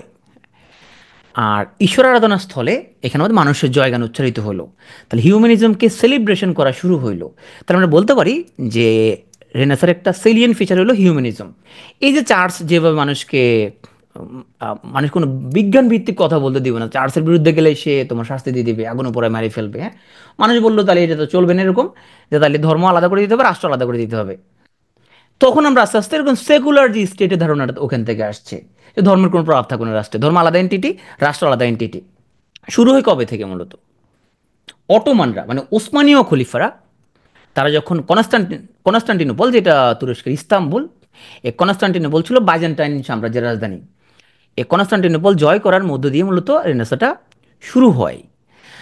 আর এটা আমরা যদি পিছনে যাই, কোন শহরে? প্রথম ফ্লোরেন্স শহরে শুরু হয়েছিল। এই ফ্লোরেন্স শহরে এই কনস্টান্টিনোপলের যারা হচ্ছে যে এখানের মধ্যে আমাদের ফ্লোরেন্সে প্রথম স্টার্ট হলো, কিন্তু মেইন যে বিকাশটা সেটা করেছে কনস্টান্টিনোপলের যে পণ্ডিত যারা ছিল তখন। আলেকজান্দ্রিয়াতে অনেক বড় লাইব্রেরি ছিল, তারপরে ওরা এখানে জ্ঞান বিজ্ঞান চর্চা করতো। এবং এই কনস্টান্টিনোপলের এই জ্ঞান বিজ্ঞান চর্চাটা মূলত আস্তে আস্তে তোমার ইতালিতে একটা নবজাগরণের সূত্রপাত ঘটায়। তাহলে ফ্লোরেন্স থেকে আস্তে আস্তে দেখা গেল এটা পুরো ইউরোপেই ছড়াই পড়লো। ইউরোপ মধ্যে অন্য শহরগুলোতে চলে গেল। তাহলে আমরা যদি বলি যে হচ্ছে তোমার ইউরোপের মধ্যে প্রথম কোন শহরে শুরু হয়েছে, তাহলে ফ্লোরেন্স শহরের প্রথমে এটা শুরু হয়েছে, এবং পরে ওখান থেকে আস্তে আস্তে এটা পুরো ইউরোপে ছড়ায় গেছে, এবং ওই রেনেসাঁ থেকে এখন আধুনিক যুগে সূত্রপাত। এই ইতিহাস তোমার না জানলেও চলবে। Nice to know. আমরা রেনেসাঁর মেজর ফিচারগুলো কী কী পাচ্ছি? রেনেসাঁর মেজর ফিচার হচ্ছে যে নলেজ এবং লার্নিংয়ের প্রতি মানুষের কিউরিসিটি, সৌন্দর্যের প্রতি ভালোবাসা, মানবতার প্রতি ভালোবাসা, এবং মানুষের অতীতের প্রতি মানুষের আকর্ষণ, হ্যাঁ, মানুষ আগে কী করছে এগুলোর প্রতি। তাহলে আমরা এখন ধর্মভিত্তিক সাহিত্য থেকে এসে আমরা এখন এসে যে মানুষের গুণগান গাইব, এই ধরনের সাহিত্যের মধ্যে আমরা এখন চলে আসব। রেনেসাঁকে আমরা যদি ভাগ করি, আমরা প্রথম 58 বছর দিব রেনেসাঁ প্রিপারেশনের জন্য। এরপরে 58 থেকে 1603 পর্যন্ত এলিজাবেথান এইস, 1603 থেকে 1625 পর্যন্ত জেকোবিয়ান এইস, তো কিং জেমসের নাম অনুসারে। রাজা চার্লসের নাম অনুসারে 1625 থেকে 1649 পর্যন্ত ক্যারোলিন এইস, এবং রাজা চার্লসকে কল্লা কাটিয়ে ফেলছে, এবং এরপরে 11 বছর ওখানে গণতান্ত্রিক শাসন ছিল, ওটা বলা হয় কমনওয়েলথ পিরিয়ড, 1649 থেকে 1660, 11 বছর। এই জিনিসগুলো এতবার আসবে তো মাথার মধ্যে এমনি ঢুকে যাবে, কোনো কিছু মুখস্থ করার কোনো প্রয়োজন নেই। তাহলে এই ফ্লোরেন্স শহর যেখানে রেনেসাঁটা শুরু হলো, রেনেসাঁ বানানটা একটু খেয়াল করো, রে নাই সেন্স, তাইলে রি নাই সেন্স, রি নাই সেন্স, রি নাই সেন্স। তাহলে তোমার বানানটা মনে থাকবে, পরীক্ষা মাঝে মধ্যে রেনেসাঁ বানানো আসে, রি নাই সেন্স, রেনেসাঁ। রেনেসেন্সে তাহলে আমরা যুগ বিভাজনে পারবো। তো আজকের ক্লাসে আমরা মূলত রেনেসাঁর আমরা প্রিপারেশনটা পড়বো 1500 থেকে 1558 পর্যন্ত। আরও একবার বলি, তুমি যে মনোযোগ দিয়ে ক্লাসটা করো তাহলে তোমার আর এর চেয়ে বেশি কিছু পড়তে হবে না, মহাকাবিল হওয়ার দরকার নেই, জ্ঞানী হওয়ার কোনো প্রয়োজন নেই, তুমি পরীক্ষা পাস করতে হবে। এখানে যা যা পড়াবো তুমি অতটুকু পড়ো, এটা পারলে বাকি জিনিস পরে দেখা যাবে। এই সময় আমরা কিছু নোটেবল রাইটারদের নাম জানি। থমাস মুর আজকে ওনাকে পড়বো, নিকোলাস উদাল আমরা ওনাকে পড়বো, লিন্স ডেভিড লিন্স থেকে আমরা পড়বো, হেনরি হাওয়ার্ড এবং থমাস উইয়ার ওদেরকে আমরা আজকে পড়বো। তো চলো প্রথম আমরা থমাস মুরকে দিয়ে শুরু করি। হ্যাঁ, থমাস মুর সে একটা নোবেল লিখে বলে, নোবেলের নাম হচ্ছে ইউটোপিয়া। ইউটোপিয়া মানে কি? ইউটোপিয়া মানে হচ্ছে এমন একটা দেশ যেটা কখনো সম্ভব না। এই ইউটোপিয়া উপন্যাসের মধ্যে তোমার ক্যারেক্টারগুলো ছিল, একটা নাম ছিল মুর, পিটার গিলস, রাফায়েল হায়থোল্ডি, গুরুত্বপূর্ণ ক্যারেক্টার রাফায়েল হায়থোল্ডি। এই বইটাতে একটা আদর্শ সমাজ ব্যবস্থা কল্পনা করা হয়েছে, এমন একটা দ্বীপ রাষ্ট্র। তোমরা অনেকে পদ্মা নদীর মাঝি পড়ছো, সেখানে হোসেন মিয়া নামক একটি ব্যক্তি একটা দ্বীপ করে, সেই দ্বীপের মধ্যে সে একটা আদর্শ সমাজ ব্যবস্থা বানাবে, যেখানে ধর্মীয়, সামাজিক, রাজনৈতিক ব্যবস্থা সম্পর্কে বলা হয়েছে। হ্যাঁ, তো এই ইউটোপিয়া উপন্যাসের মধ্যে প্রথম অংশে লেখক যে তৎকালীন ব্রিটেনের যে নির্যাতিত মানুষের চিত্র, চার্লসের ভণ্ডামি, হ্যাঁ, সম্পদের অসম বন্টন, এই সকল কথা বলছে। এরপরে সে এমন একটা দেশের কথা বলছে যেটা কোনোদিন কোথাও ছিল না। হ্যাঁ, ওটা দেশ হবে আদর্শ একটা দেশ, যেখানে হচ্ছে কারো পাশায় কেউ আঙুল ঢুকাবে না, যুদ্ধমুদ্ধ থাকবে না, যেখানে শাহবাগে যায় আবার সব কিছুর জন্য দাবি জানাতে হবে না, কোনো দাবি দেওয়া জানানো ছাড়াই সব কিছু তোমার অটোমেটিক সব কিছু ঘটতে থাকবে। তোমার বলা হয় যে কমিউনিজমের ধারণাটা এই ইউটিউব উপন্যাসের মধ্যে রয়েছে, এবং ওরা বললো ওরা এত সব কিছু সবকে মানে কিছু একটা শৈলী আন্দোলন আন্দোলন করতে হবে, এইগুলো হবে না, এগুলো খুবই সৎ হবে এবং শান্ত প্রকৃতির লোকজন হবে। তো বাস্তবে এরকম ইউটিউবে আসলে পসিবল না। তাহলে থমাস মুর আমাদের একটা ইউটিউবের স্বপ্ন দেখাইলো, সে আমাদের বলছে যে তোমার হচ্ছে যে তার নামের মধ্যে আছে থমাস মুর। হ্যাঁ, সে বলছে আরও একটা কিছু একটা দিব মনে, কিন্তু সে দিতে পারে না। হ্যাঁ, তার নামই হলো থমাস মুর। হ্যাঁ, তো মোর সে দিতে চাইছিল আমাদেরকে, আরও ভালো দেশ দিতে চাইছিল, কিন্তু সে আসলে এগুলো তো বাস্তবে পসিবল না, চেষ্টা করছিল, স্বপ্ন দেখছিল অ্যাটলিস্ট, তো মানুষ যদি পরে বানাতে পারে আর কি। তাহলে ইউটোপিয়ার মধ্যে আমাদের ক্যারেক্টারগুলো ছিল মুর এবং রাফায়েল হায়থোল্ডি। এখন আমরা চলে যাই আমাদের ডেভিড লিন্সের কাছে, দেখি লিন্সে সে কী সে করছে। লিন্সের তার বিখ্যাত বইয়ের নাম হলো দ্য ড্রিম। হ্যাঁ, তুমি আবার কাবিলগিরি করে তুমি DREAM লেখার দরকার নেই। হ্যাঁ, ওটার নামই DREME, তখন বানানো এমনি ছিল, ড্রিম। তাহলে দ্য ড্রিম এটা তার একটা বিখ্যাত পোয়েম। তো এখানের মধ্যে এখানের মধ্যে আমরা দেখতে পাবো যে কবি সে গেছে দোজকে ঘুরতে গেছে। তো দোজকে ঘুরতে যায়, সে দেখলো যে এখানের মধ্যে তোমার গরিবদের রক্ত শোষণ করার জন্য তোমার হুজুররা আছে, রাজা আছে, এবং ওরা মিলেমিশে পরামর্শ করতেছে। এবং এটা দেখে তো তার খুব মেজাজটা খারাপ হয়ে গেছে, উনি চলে চলে আসলো এখন স্কটল্যান্ডে। হ্যাঁ, তো স্কটল্যান্ডে এসে সে দেখলো যে এখানের মধ্যে খুব রুগ্ন এবং গরিব লোকরা, ওরা দেশ ছেড়ে তোমার হচ্ছে যে ওরা আমেরিকা কানাডার দিকে চলে যাওয়ার চেষ্টা করতেছে। এই ঘটনা ওদের মনের মধ্যে খুব ভীষণ আলোড়ন তৈরি করছে এবং উনি বলছে যে হুজুররা এবং এই যে রাজনীতিবিদরা এরা আসলে এই দেশের শত্রু এবং এদের বিরুদ্ধে সে লেখালেখি শুরু করছে। এখন রাজনীতিবিদরা তো এগুলোতে শুনবে না, রাজনীতিবিদরা তাকে হচ্ছে যে পোড়ায় মারা ফেলছে, তবে তার লেখা আসলে বৃথা যায় না, তার লেখা তাদেরকে বেশ সমুচিত জবাব দিচ্ছে। তাহলে আমাদের ডেভিড লিন্ডসে ভাই ভালো লোক ছিল মোটামুটি। সে ড্রিম নামক একটা পোয়েম লিখতো, সেই ড্রিম পোয়েমের মধ্যে সে স্বপ্নে দেখছে, সেখানে সে দোজকে যাই দেখলো যে দোজক হুজুরেরা এবং তোমার রাজনীতিবিদরা একসাথে মিটিং করতেছে কেমনে গরিব মানুষের শোষণ করা যায়, হ্যাঁ, দুই গ্রুপে মানুষের মানে শোষণ করার কাজে নিয়োজিত আছে। তো এটা দেখে তার সে উত্তেজিত হয়ে গেছে এবং হয়ে সে দেখলো যে আসলে মানুষজন খুবই খারাপ অবস্থা আছে, এই বিরুদ্ধে সে লেখালেখি করার কারণে তাকে আগুনে পোড়ায়া মারা ফেলছে, তার খুবই করুণ পরিণতি হয়েছে। যাই হোক, আমরা দুঃখ ভারাক্রান্ত হৃদয়ে আমরা হচ্ছে একটু সামনে আসলাম। নিকোলাস উদাল সে বললো, আরিফিন ভাই আপনার মনটা খুব খারাপ, তাহলে একটা কি করি, একটা আপনাকে একটা কৌতুক বলি। তো আমি বললাম ভাই একটা কৌতুক বলেন। তো সে করলো, বললো একটা, সে একটা মজার একটা, সে আমাদের জন্য একটা বই লিখবে, বইয়ের নাম হলো রালফ রয়েস্টার ডয়েস্টার, একটা নাটক, এবং এর মাধ্যমে সে আমাদেরকে একটু মজা দিবে একটু, হ্যাঁ। তো এই নিকোলাস উদাল ভাই, সে তাকে বলা হয় ফাদার অফ ইংলিশ কমেডি, আর কমেডির নাম হচ্ছে রেলফ রয়েস্টার ডয়েস্টার। তো এই নাটকের মধ্যে সে আমাদেরকে বেশ মজা টজা দেওয়া ট্রাই করছে, আমরা এটাকে ফার্স্ট কমেডি হিসেবে আমরা স্বীকৃতি দিয়ে দিচ্ছি। আমরা এখন যাই যে এতদিন আমরা দেখছি ছন্দের অন্তমিলযুক্ত বিভিন্ন পদ্ধতি তো দেখলাম, একজন সকলে এত অন্তমিল টন্তমিল রাখতে পারবো না, অন্তমিল ছাড়াও কিছু লেখা যায়। সে ছিল সারের আর্ল, আর্ল অফ সারে, মেয়র ছিল আর কি ওখানের মধ্যে। সে তার নাম হলো হেনরি হাওয়ার্ড, তাকে বলে ফাদার অফ ব্ল্যাঙ্ক ভার্স, অমিত্রাক্ষর ছন্দের জনক। তো আমাদের হেনরি হাওয়ার্ড ভাই দোস্তর নাম ছিল থমাস উইয়াট। তাহলে হেনরি হাওয়ার্ডের দোস্তের নাম হলো থমাস উইয়াট। তো এখন ও দোস্ত যেহেতু ব্ল্যাঙ্ক ভার্স বের করছে, থমাস উইয়াট সেও বসে নাই, সেও সনেট লিখে বলছে, ইংলিশ লিটারেচারের প্রথম সনেট লিখে বলছে। থমাস উইয়াট ভারে আমরা নাম দিলাম ফার্স্ট সনেটিয়ার।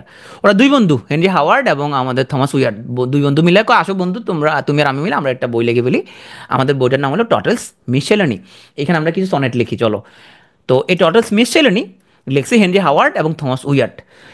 এই বইটা দেখা লোকজন কবুক এটা কি বই, এটা দেখছো, হ্যাঁ, এটা দেখে সবাই কইছে এটা তো অনেক ভালো একটা জিনিস করছো, সনেট লিখে বলছো, অনেকগুলো সনেট তোমরা লিখছো, এবং এর মাধ্যমে তো নতুন একটা বৈপ্লবিক পরিবর্তন চলে আসছে। এই টোটাল স্মিথ ছিলেন আমরা নাম দিছি, এটা হচ্ছে first fruit of Renaissance. Renaissance নিয়ে আরও অনেকেই লিখছে লিখছে, কিন্তু ওগুলো ওরকম হয় নাই, হ্যাঁ, এরকম অবুক টাইপের কিছু একটা হয় নাই, হ্যাঁ। ওরা খুব অবাক হয়ে গেছে রে মানুষজন, মানুষজন এটা বললো এটাই তো আসলে রেনেসার আসল ফ্রুট, টোটাল স্মিথ ছেলেনি। এটা কারা লিখছে, হেনরি হাওয়ার্ড এবং থমাস উইয়াট, ওরা লিটারারি কোলাবোরেটর, লিটারারি কোলাবোরেটর মানে লিটারারি দোস্ত, মানে দুজন মিলে একসাথে তোমার হচ্ছে যে লেখে আর কি। তো আমরা তাহলে হচ্ছে এলিজাবেথন পিরিয়ডে ঢোকার আগে আমরা একটু দেখে আসি এতক্ষণ কী বললাম। খুব বেশি আসলে আমরা পড়ি নাই, আমরা হচ্ছে যে থমাস মুর, সে আমাদেরকে একটা ভালো একটা দেশের স্বপ্ন দেখাছিল, ইউটোপিয়া নামক একটা দেশের স্বপ্ন দেখাছিল, যেটা আসলে সম্ভব না। এবং এখানের মধ্যে হাইতলডি এবং মুর ছিল এখানের মধ্যে ক্যারেক্টারের মধ্যে। এবং এখানে দেখতে পেলাম আমরা সে এমন একটা দেশে কল্পনা করছে যেখানে সবাই এখানে সমানভাবে থাকবে, এখানে সবসময় শাহবাগে যাওয়া লাগবে না। ডেভিড লিন্ডসে, ও তো ভালো লোক ছিল মোটামুটি, সে লিখছে দ্য ড্রিম, এবং এখানে সে দুজকে গেছিল, দুজকে দেখতে হুজুরেরা এবং রাজনীতিবিদরা একসাথে বসে মিটিং করতেছে। তো আমরা ড্রিম বারে মারি ফেলছে, এটা দেখে আমরা হতাশ হয়ে গেছিলাম, আমরা দুঃখ পাচ্ছি, আমাদের দুঃখ থেকে এখন একটু মজা দেওয়ার জন্য ওই আমাদের নিকোলাস উদাল ভাই সে একটা নাটক লিখছেন, নাম হলো রেলফ রয়েস্টার ডয়েস্টার, এটা হলো একটা কমেডি।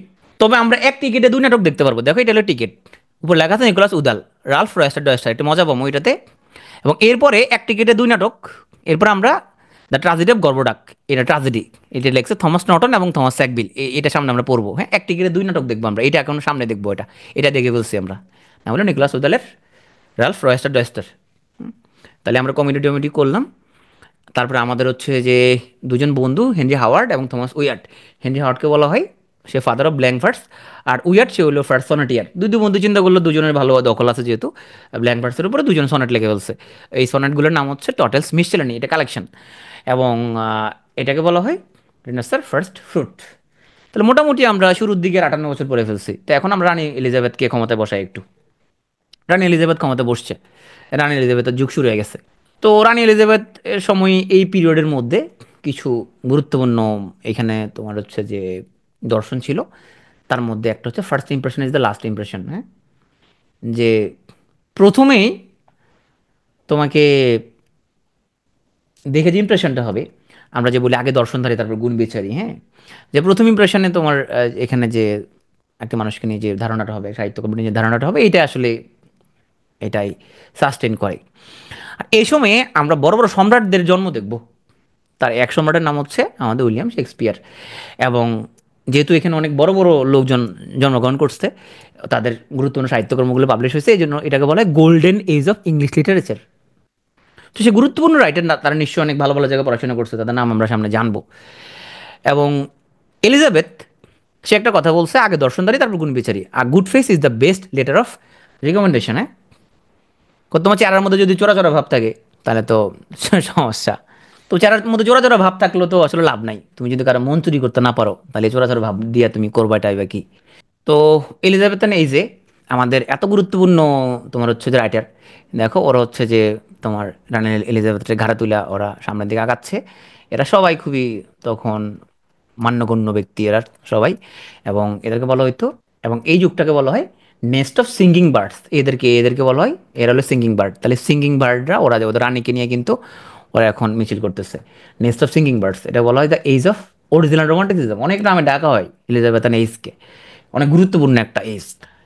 এই যে ড্রামার মধ্যে আমরা দেখতে পাবো রিভেঞ্জ অ্যান্ড লাভ, প্রতিশোধ নেওয়ার একটা ব্যাপার দেখতে পাবো। তো পরীক্ষা যদি এরকম আসে যে এলিজাবেথের ড্রামার নেচারটা কি, যদি রিভেঞ্জ লাভ দূরে থাকে তুমি উত্তর দিবে রিভেঞ্জ। এইসব মেজর অথর কারা? মেজর অথর হচ্ছে William Shakespeare, Christopher Marlowe, Thomas Kyd এবং ফ্রান্সিস বেকন। তবে এই দুই বছর কথা আমরা আজকে, কারণ আজকে আমার আধা ঘন্টা সময় আছে, আধা ঘন্টা সময় যদি শেক্সপিয়ারকে দিয়ে ও রাগ করবে, ওকে বেট বেটা আধা ঘন্টা কি আমার জন্য পোষাবে? ক্রিস্টোফার মার্লো তোমার হচ্ছে যে ও অনেক গুরুত্বপূর্ণ। তো গুরুত্বপূর্ণ যারা আছে আমরা ওদের জন্য একটু বেশি সময় বরাদ্দ দিতে হবে আমাদের। আমরা থমাস কিট ছোটো ছোটো আছে, বেকন ভাই ছোটো আছে, ওগুলো আমরা আজকে পড়ে ফেলবো। তো আমরা যেহেতু এলিজাবেথ এজে আসছি, আমরা age of nest of singing বার্ডের মধ্যে ঢুকে গেছি, আমরা রোমান্টিসিজম এজে ঢুকে গেছি। আর বলছে চেহারাটারে ভালো হইতে হবে, হ্যাঁ? তোমার face is the best letter of recommendation, এইসব কথা বলা হচ্ছে। এই সময় নিশ্চয় অনেক জ্ঞানী গুণী ব্যক্তির আবির্ভাব হয়েছে। এরা তো জ্ঞানী হইতে হলে তুমি তো আসলে ইউনিভার্সিটিতে পড়তে হবে। তো ওরা তখন হচ্ছে যে তখন বিখ্যাত ছিল ক্যামব্রিজ এবং অক্সফোর্ড ইউনিভার্সিটি, তো ওরা ওই ইউনিভার্সিটিতে পড়তো। আমাদের ক্রিস্টোফার মার্লো, তারপরে তোমার হচ্ছে রবার্ট গ্রিন, থমাস ন্যাশ, জন লিলি, জর্জ পিল, থমাস লজ, এরা সব ইউনিভার্সিটিতে পড়তো। শেক্সপিয়ার সেগুলো ধার দিত না, ও কয় আমি ইউনিভার্সিটিতে পড়ামো তোমাদেরকে। কয় আমি এগুলোতে পড়ি না, আমি তোমাদেরকে পড়ামো। সে হচ্ছে এগুলোতে পড়া নাই। তো এরা সবসময় টেনশন দিতে বিড়ি টিড়ি খাইতো, ওদের লগে যায় ওই থমাস কিড, সে ছোট মানুষ, কি নামও তো কিড, ওর ওর নামই কিড। তো ও ওদের সাথে বিড়ি খাইতো, বিড়ি খাওয়ার কারণে ও জ্ঞানী হয়ে গেছে। জ্ঞানী লোকের সাথে একসাথে বিড়ি খেলে কিন্তু তুমি জ্ঞানী হয়ে যাবা। তো এই যে মার্লো, গ্রিন, ন্যাশ, তোমার লিলি, পিল, থমাস, থমাস লস, এদেরকে বলা হয় ইউনিভার্সিটি উইট। আর এদের একসাথে বিড়ি খাইতো থমাস কিড, এই জন্য ওকেও বলা হয় ইউনিভার্সিটি উইট। যদিও ও ইউনিভার্সিটিতে পড়ছে বলে এরকম কথা, ও কলেজে পড়ছে এখান দিয়া, তিতিমি কলেজে পড়ছে এখানের মধ্যে মনে হয়। তো যাই হোক, পরে তিতিমি কলেজ ইউনিভার্সিটির স্বীকৃতি দেওয়া হওয়ার পরে পরে তাকে আমরা ইউনিভার্সিটি উইট হিসেবে মেনে নিচ্ছি। তুমি মনে রাখতে পারো কীভাবে? এমনি মনে থাকবে তোমার, এরপরে তুমি মনে রাখতে পারো গ্রিন লিলি পিলি লজে নেশা করে কিটকে মারলো, কিটকে মার দিছে, কারণ ও ইউনিভার্সিটিতে পড়ে না, ওই জন্য ওরা মার দিছে। তাহলে গ্রিন লিলি পিলি লজে নেশা করে কিটকে মার দিছে। তাহলে এলো গ্রিন, এলো লিলি, তারপরে হচ্ছে পিল, এ হচ্ছে লজ, এ হচ্ছে ন্যাশ, এ হচ্ছে কিট, এ হচ্ছে মারলো। এদেরকে বলা হয় ইউনিভার্সিটি উইট। পরীক্ষা আসতে পারে নিচের কি ইউনিভার্সিটি উইট না। উইট মানে কি? জ্ঞানী ব্যক্তি, ইউনিভার্সিটিতে পড়ছে ওরা সবাই, ঢাকা ইউনিভার্সিটি, জাহাঙ্গীরনগর, ভালো ভালো ইউনিভার্সিটিতে পড়ছে, ও কলেজে পড়ছে। তো যাই হোক, পরে ওকে আমরা স্বীকৃতি দিচ্ছি, ঠিক আছে, যেহেতু সে জ্ঞানী। আমরা এলিজাবেথের এই যে আয়সা আমরা দেখতে পাবো পুরো রেনেসাঁ, তো আসলে দেখবো আমরা যে মানুষজন বিভিন্ন রকম উল্টোপাল্টা কোশ্চেন করা শুরু করছে। নশির নিচে হাত তুলছে কেন বারবার? হুদাই হাত তুলো না, শুধু শুধু সাউন্ড যদি তুমি শুনতে না পাও তাহলে হাত তুলবা, নাহলে হাত তোলার কোনো প্রয়োজন নাই, ক্লাসে শেষে প্রশ্ন করো। প্রশ্নগুলো গড বলে কি কিছু আছে? আমরা কি আমাদের ভাগ্য পরিবর্তন করতে পারি? আচ্ছা, আমরা মরার পর আমাদের আত্মা কই যাবে? আত্মা বলে কি কিছু আছে? ও আত্মা কি আসলে ইমর্টাল? আমরা কেমন জানবো এগুলো সঠিক কিনা? এই ধরনের মেটাফিজিক্যাল কোশ্চেন মোশন করা শুরু করছে। ওরা সম্ভবত সবজি টবজি খাইতো, ওর ফলে ওদের এইরকম কোশ্চেনগুলো বেশি আসতেছিল। আমরা এরকম রাইটারদের আমরা আগামীকালকে ক্লাসে পড়বো। আজকে আমরা বেশি মাথা গরম করবো না, আমরা আজকে মেটাফিজিক্যাল কাউকে পড়বো না, তবে জেনে রাখলাম আর কি। এই সময় কিছু মেটাফিজিক্যাল লোকজনেরও এই সময় আমরা দেখা মিলছে। কারা কারা? জন ডান, জর্জ হারবার্ট, হেনরি ভন এবং অ্যান্ড্রু মার্ভেল। তো এইদেরকে আমরা আগামীকালকে ক্লাসে পড়বো। এদেরকে বলা হয় মেটাফিজিক্যাল পোয়েট। হ্যাঁ, রেনেসাঁর সময় তারা খুবই গুরুত্বপূর্ণ রাইটার। এবং স্যামুয়েল জনসন প্রথম বলছে, কয় কি রে, এরা এগুলো লিখছে যে এগুলো তো আসলে নর্মালিতে সম্ভব না, কারণ নিশ্চয়ই এরা মনে হয় কিছু একটা খাইছে মনে হয়, ওরা নেশা করছে মনে হয়, এরা যে এসব লিখছে কেমন লিখলো, এরা মাথার মধ্যে আসার কথা না। তো এই জন্য ওদেরকে বলছে মেটাফিজিক্যাল পোয়েট। আমরা আগামীকালের ক্লাসে দেখবো এরা কি এমন লিখছে, এদেরকে মেটাফিজিক্যাল পোয়েট নাম দিতে হইলো। একজন সূর্যকে বলছে, এই সূর্য তোর এত বড় সাহস, আমার প্রেমিকাকে তুই হচ্ছে যে ইয়া দিচ্ছিস না, তুই যেখানে যাই সেখানে তুই ওকে প্রদর্শন করে দিচ্ছিস। সূর্য তুই সাবধান, হুঁশিয়ার, সূর্যের লোক মারপিট করতেছে, তোর আমি মার দিব, হ্যাঁ? তো কয় এই ধরনের কথাবার্তা তো বের হইতে পারে একমাত্র তোমার কিছু একটা খাইলেই। তো ওদেরকে নাম তো আছে মেটাফিজিক্যাল পোয়েট। কালকে ক্লাস আমরা দেখবো ওরা কি রচনা করছে, এরকম কেন ওদেরকে মেটাফিজিক্যাল পোয়েট নাম আমরা দিলাম। মেটাফিজিক্যাল পোয়েট কারা, এটা তুমি এইচডি মুভি দিয়ে মনে রাখতে পারো। এইচডি মুভিতে এইচ হচ্ছে হার্বার্ট, ডি হচ্ছে জন ডান, সবচেয়ে বড় হলো জন ডান এখানের মধ্যে, এবং ওরা ডানের ফলোয়ার। তাহলে হার্বার্ট ডান, হ্যাঁ। আর মুভি তোমার হচ্ছে যে মার্ভেল এবং হচ্ছে ভন। তাহলে হার্বার্ট ডান, মার্ভেল এবং ভন, এদেরকে বলা হয় মেটাফিজিক্যাল পোয়েট। আগামীকালের ক্লাসে আমরা জানবো এরা কি ইন্টারেস্টিং টাইপের সাহিত্য লিখছে। আমরা আজকে দরকার নাই, আজকে আমাদের মাথা গরম হয়ে গেছে, আবার ফাঁকে দিয়ে ওয়াইফাই চলে গেছিলো। তো আমরা এক টিকিটে দুইটা নাটক দেখার জন্য ঢুকছিলাম। প্রথম নাটকটা ছিল একটা কমেডি, যার নাম ছিল রেলফ রয়েস্টার ডয়েস্টার, লিখছিল নিকোলাস উদাল। তো এক টিকিটে ঢোকার পরে প্রথম আমরা অনেক হাসছি, হাসার পর আমরা এখন কান্না করে দিতে হবে। আমরা এখন একটা ট্রাজেডি দেখার জন্য প্রস্তুত হব। এই ট্রাজেডির নাম হচ্ছে ট্রাজেডি অফ গর্ভডাক, তার অপর নাম হচ্ছে ট্রাজেডি অফ ফ্যারেক্স অ্যান্ড পরেক্স। তাহলে একই নাটকের নাম ট্রাজেডি অফ গর্ভডাক অথবা ট্রাজেডি অফ ফ্যারেক্স অ্যান্ড পরেক্স। এখানে আমার দুই বন্ধু, নাম হলো স্যাকবিল এবং নটন। তাহলে থমাস স্যাকবিল এবং থমাস নটন, ওরা দুই বন্ধু মিলে ওরা একটা ট্রাজেডি লিখছে, এবং এটা রানী এলিজাবেথের সামনে ওরা মঞ্চস্থ করছে। রানী এলিজাবেথ এই নাটক দেখে অনেক কান্না করছে, টিস্যু পাচ্ছিল না এটা মশার জন্য, পরে ওকে সবাই টিস্যু আঁকা দিছে। তো যাই হোক, আমাদেরও মনটা খারাপ হয়েছে এটা দেখে, কাহিনী জানলে মনে হয় একটু ভালো হইতো।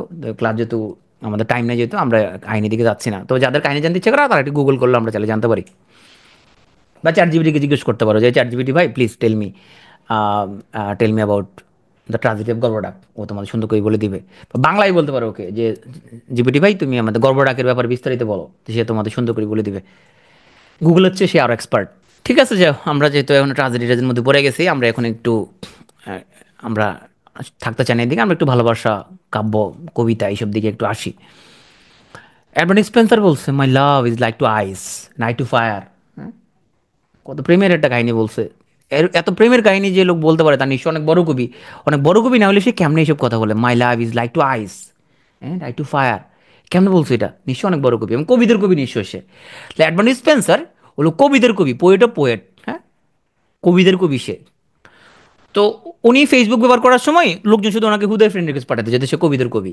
ও কই না, আমার নিজের আইডিতে লিখলে লোকজন এত ফ্রেন্ড রিকোয়েস্ট পাঠায়, মেয়েরাও ফ্রেন্ড রিকোয়েস্ট পাঠায়, এটা দেখে তো তখন সে একটা ফেক আইডি খুলছে। ওই ফেক আইডির নাম হলো ইমেরিটো। ইমেরিটো হচ্ছে আমাদের অ্যাডভার্ট স্পেন্সারের ফেক আইডি, তার সিউডোনিম বা পেন নেম সে। তো দেখি স্পেন্সার সে এত বড় কবি, পোয়েট ও পোয়েট, ভালোবাসার কথা বলছে, দেখি সে কী লিখছে। নিশ্চয়ই গুরুত্বপূর্ণ কিছু লিখছে তার, এবং তাকে নিশ্চয়ই আমাদের মুখস্থ করতে হবে ভালো করে। তার কবিতার একটা বিশেষ ধরনের বৈশিষ্ট্য ছিল, সে স্পেন্সারিয়ান স্ট্যান্সা, তার নিজের নামে একটা স্ট্যান্সা সে প্রবর্তন করছে। এটা নাইস টু নো। এটা হচ্ছে 9 লাইনের স্তবক, যেখানে প্রথম 8 লাইনে তোমার আয়াম্বিক পেন্টামিটার থাকবে, শেষ লাইনে থাকবে আয়াম্বিক হেক্সামিটার। আর পেন্টামিটার হেক্সামিটার কি জিনিস তুমি প্রথমে তোমাকে আমি বলে ফেলছি। স্পেন্সারের মেজর ওয়ার্ক কী কী আছে দেখি, সে কী কী লিখলো। সে লিখছে দ্য শেফার্ডস ক্যালেন্ডার।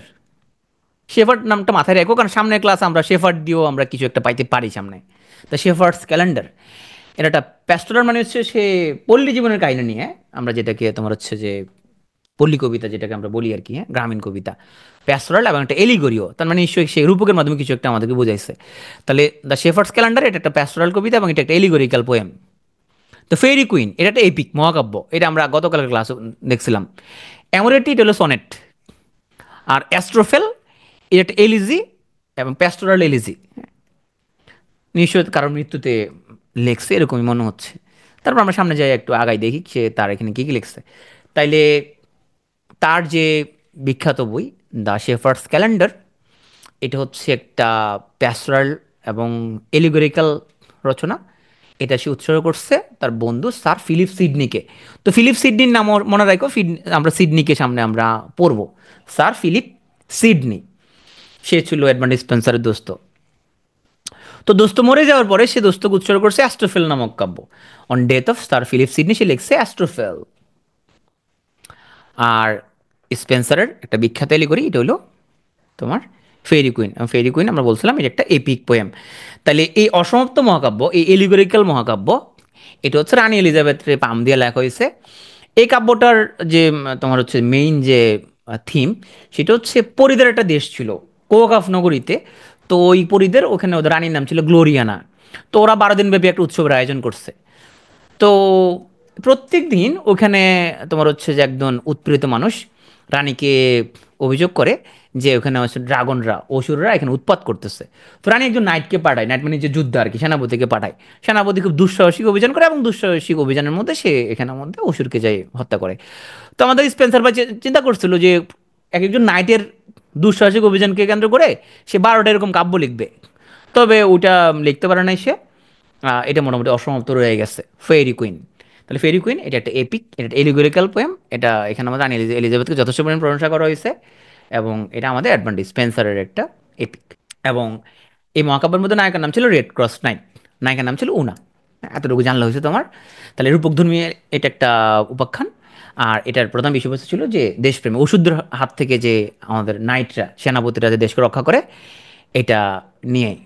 এবং রেড ক্রস নাইট ও হচ্ছে যে ধর্ম বিষয়ক রক্ষক, আর উনা যে নায়িকা সে হচ্ছে যে সত্য ও ইংল্যান্ডের পরিশুদ্ধ চার্চের প্রতীক। ড্রাগন হলো মূলত এখানের মধ্যে ভিলেন। আর এই কাব্যের মধ্যে সেই স্পেন্সারিয়ান স্ট্যান্জা ব্যবহার করছে।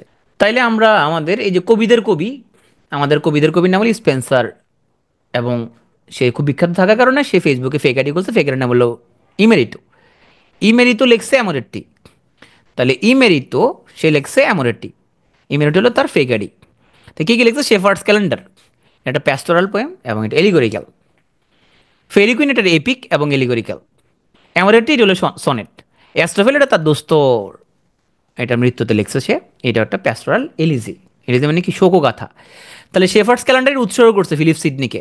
আর সিডনি মরে যাওয়ার পরে সে লিখছে অ্যাস্ট্রোফেল। আর ফেরি কুইন তার বিখ্যাত মহাকাব্য। আর অ্যামোরেট্টি এটা হলো একটা সনেট। তাহলে মোটামুটি আমরা স্পেন্সার ভাইকে আমরা পড়ে ফেলছি। এখন আসো স্পেন্সারের দোস্ত ফিলিপ সিডনি। হ্যাঁ, ফিলিপ সিডনি নামটা শোনার পরে আমাদের মনে হচ্ছে ওর নাম সিডনি কেন রাখা হলো? সিডনি একটা শহরের নাম, কেন সিডনি? আমরা এই ব্যাপারে যথেষ্ট ওকে ক্রিটিক করলাম, এই তোমার নাম সিডনি কেন এরকম? আরফিন ভাইয়ের মেয়ের নাম প্যারিস, সেই জন্য আমার নাম সিডনি। তারপরে সবাই সন্তুষ্ট হয়েছে, করেন ঠিক আছে। এবারটা প্রচুর ক্রিটিসিজম করতে মনে হয়। সমালোচক, সাহিত্য সমালোচক, সাহিত্য সমালোচক মানে কি? তার মানে তোমার হচ্ছে সাহিত্যের এটার গুণমান বিচার করে সে এরকম তোমার হচ্ছে যে পর্যালোচনামূলক লেখাজোখা লিখতো সে। এবং বাট চেহারা বেশ সুন্দর, হ্যাঁ দেখো কত সুন্দর একটা চেহারা, খাড়া খাড়া নাক, তার চেহারা বেশ ফর্সা, চুলটো কত সুন্দর করে একটা কাটিং দিচ্ছে, জুলফিও ছোট আছে কেন দিয়া। সৈনিকও ছিল সে, সে সৈনিক, কবি, সাহিত্যিক।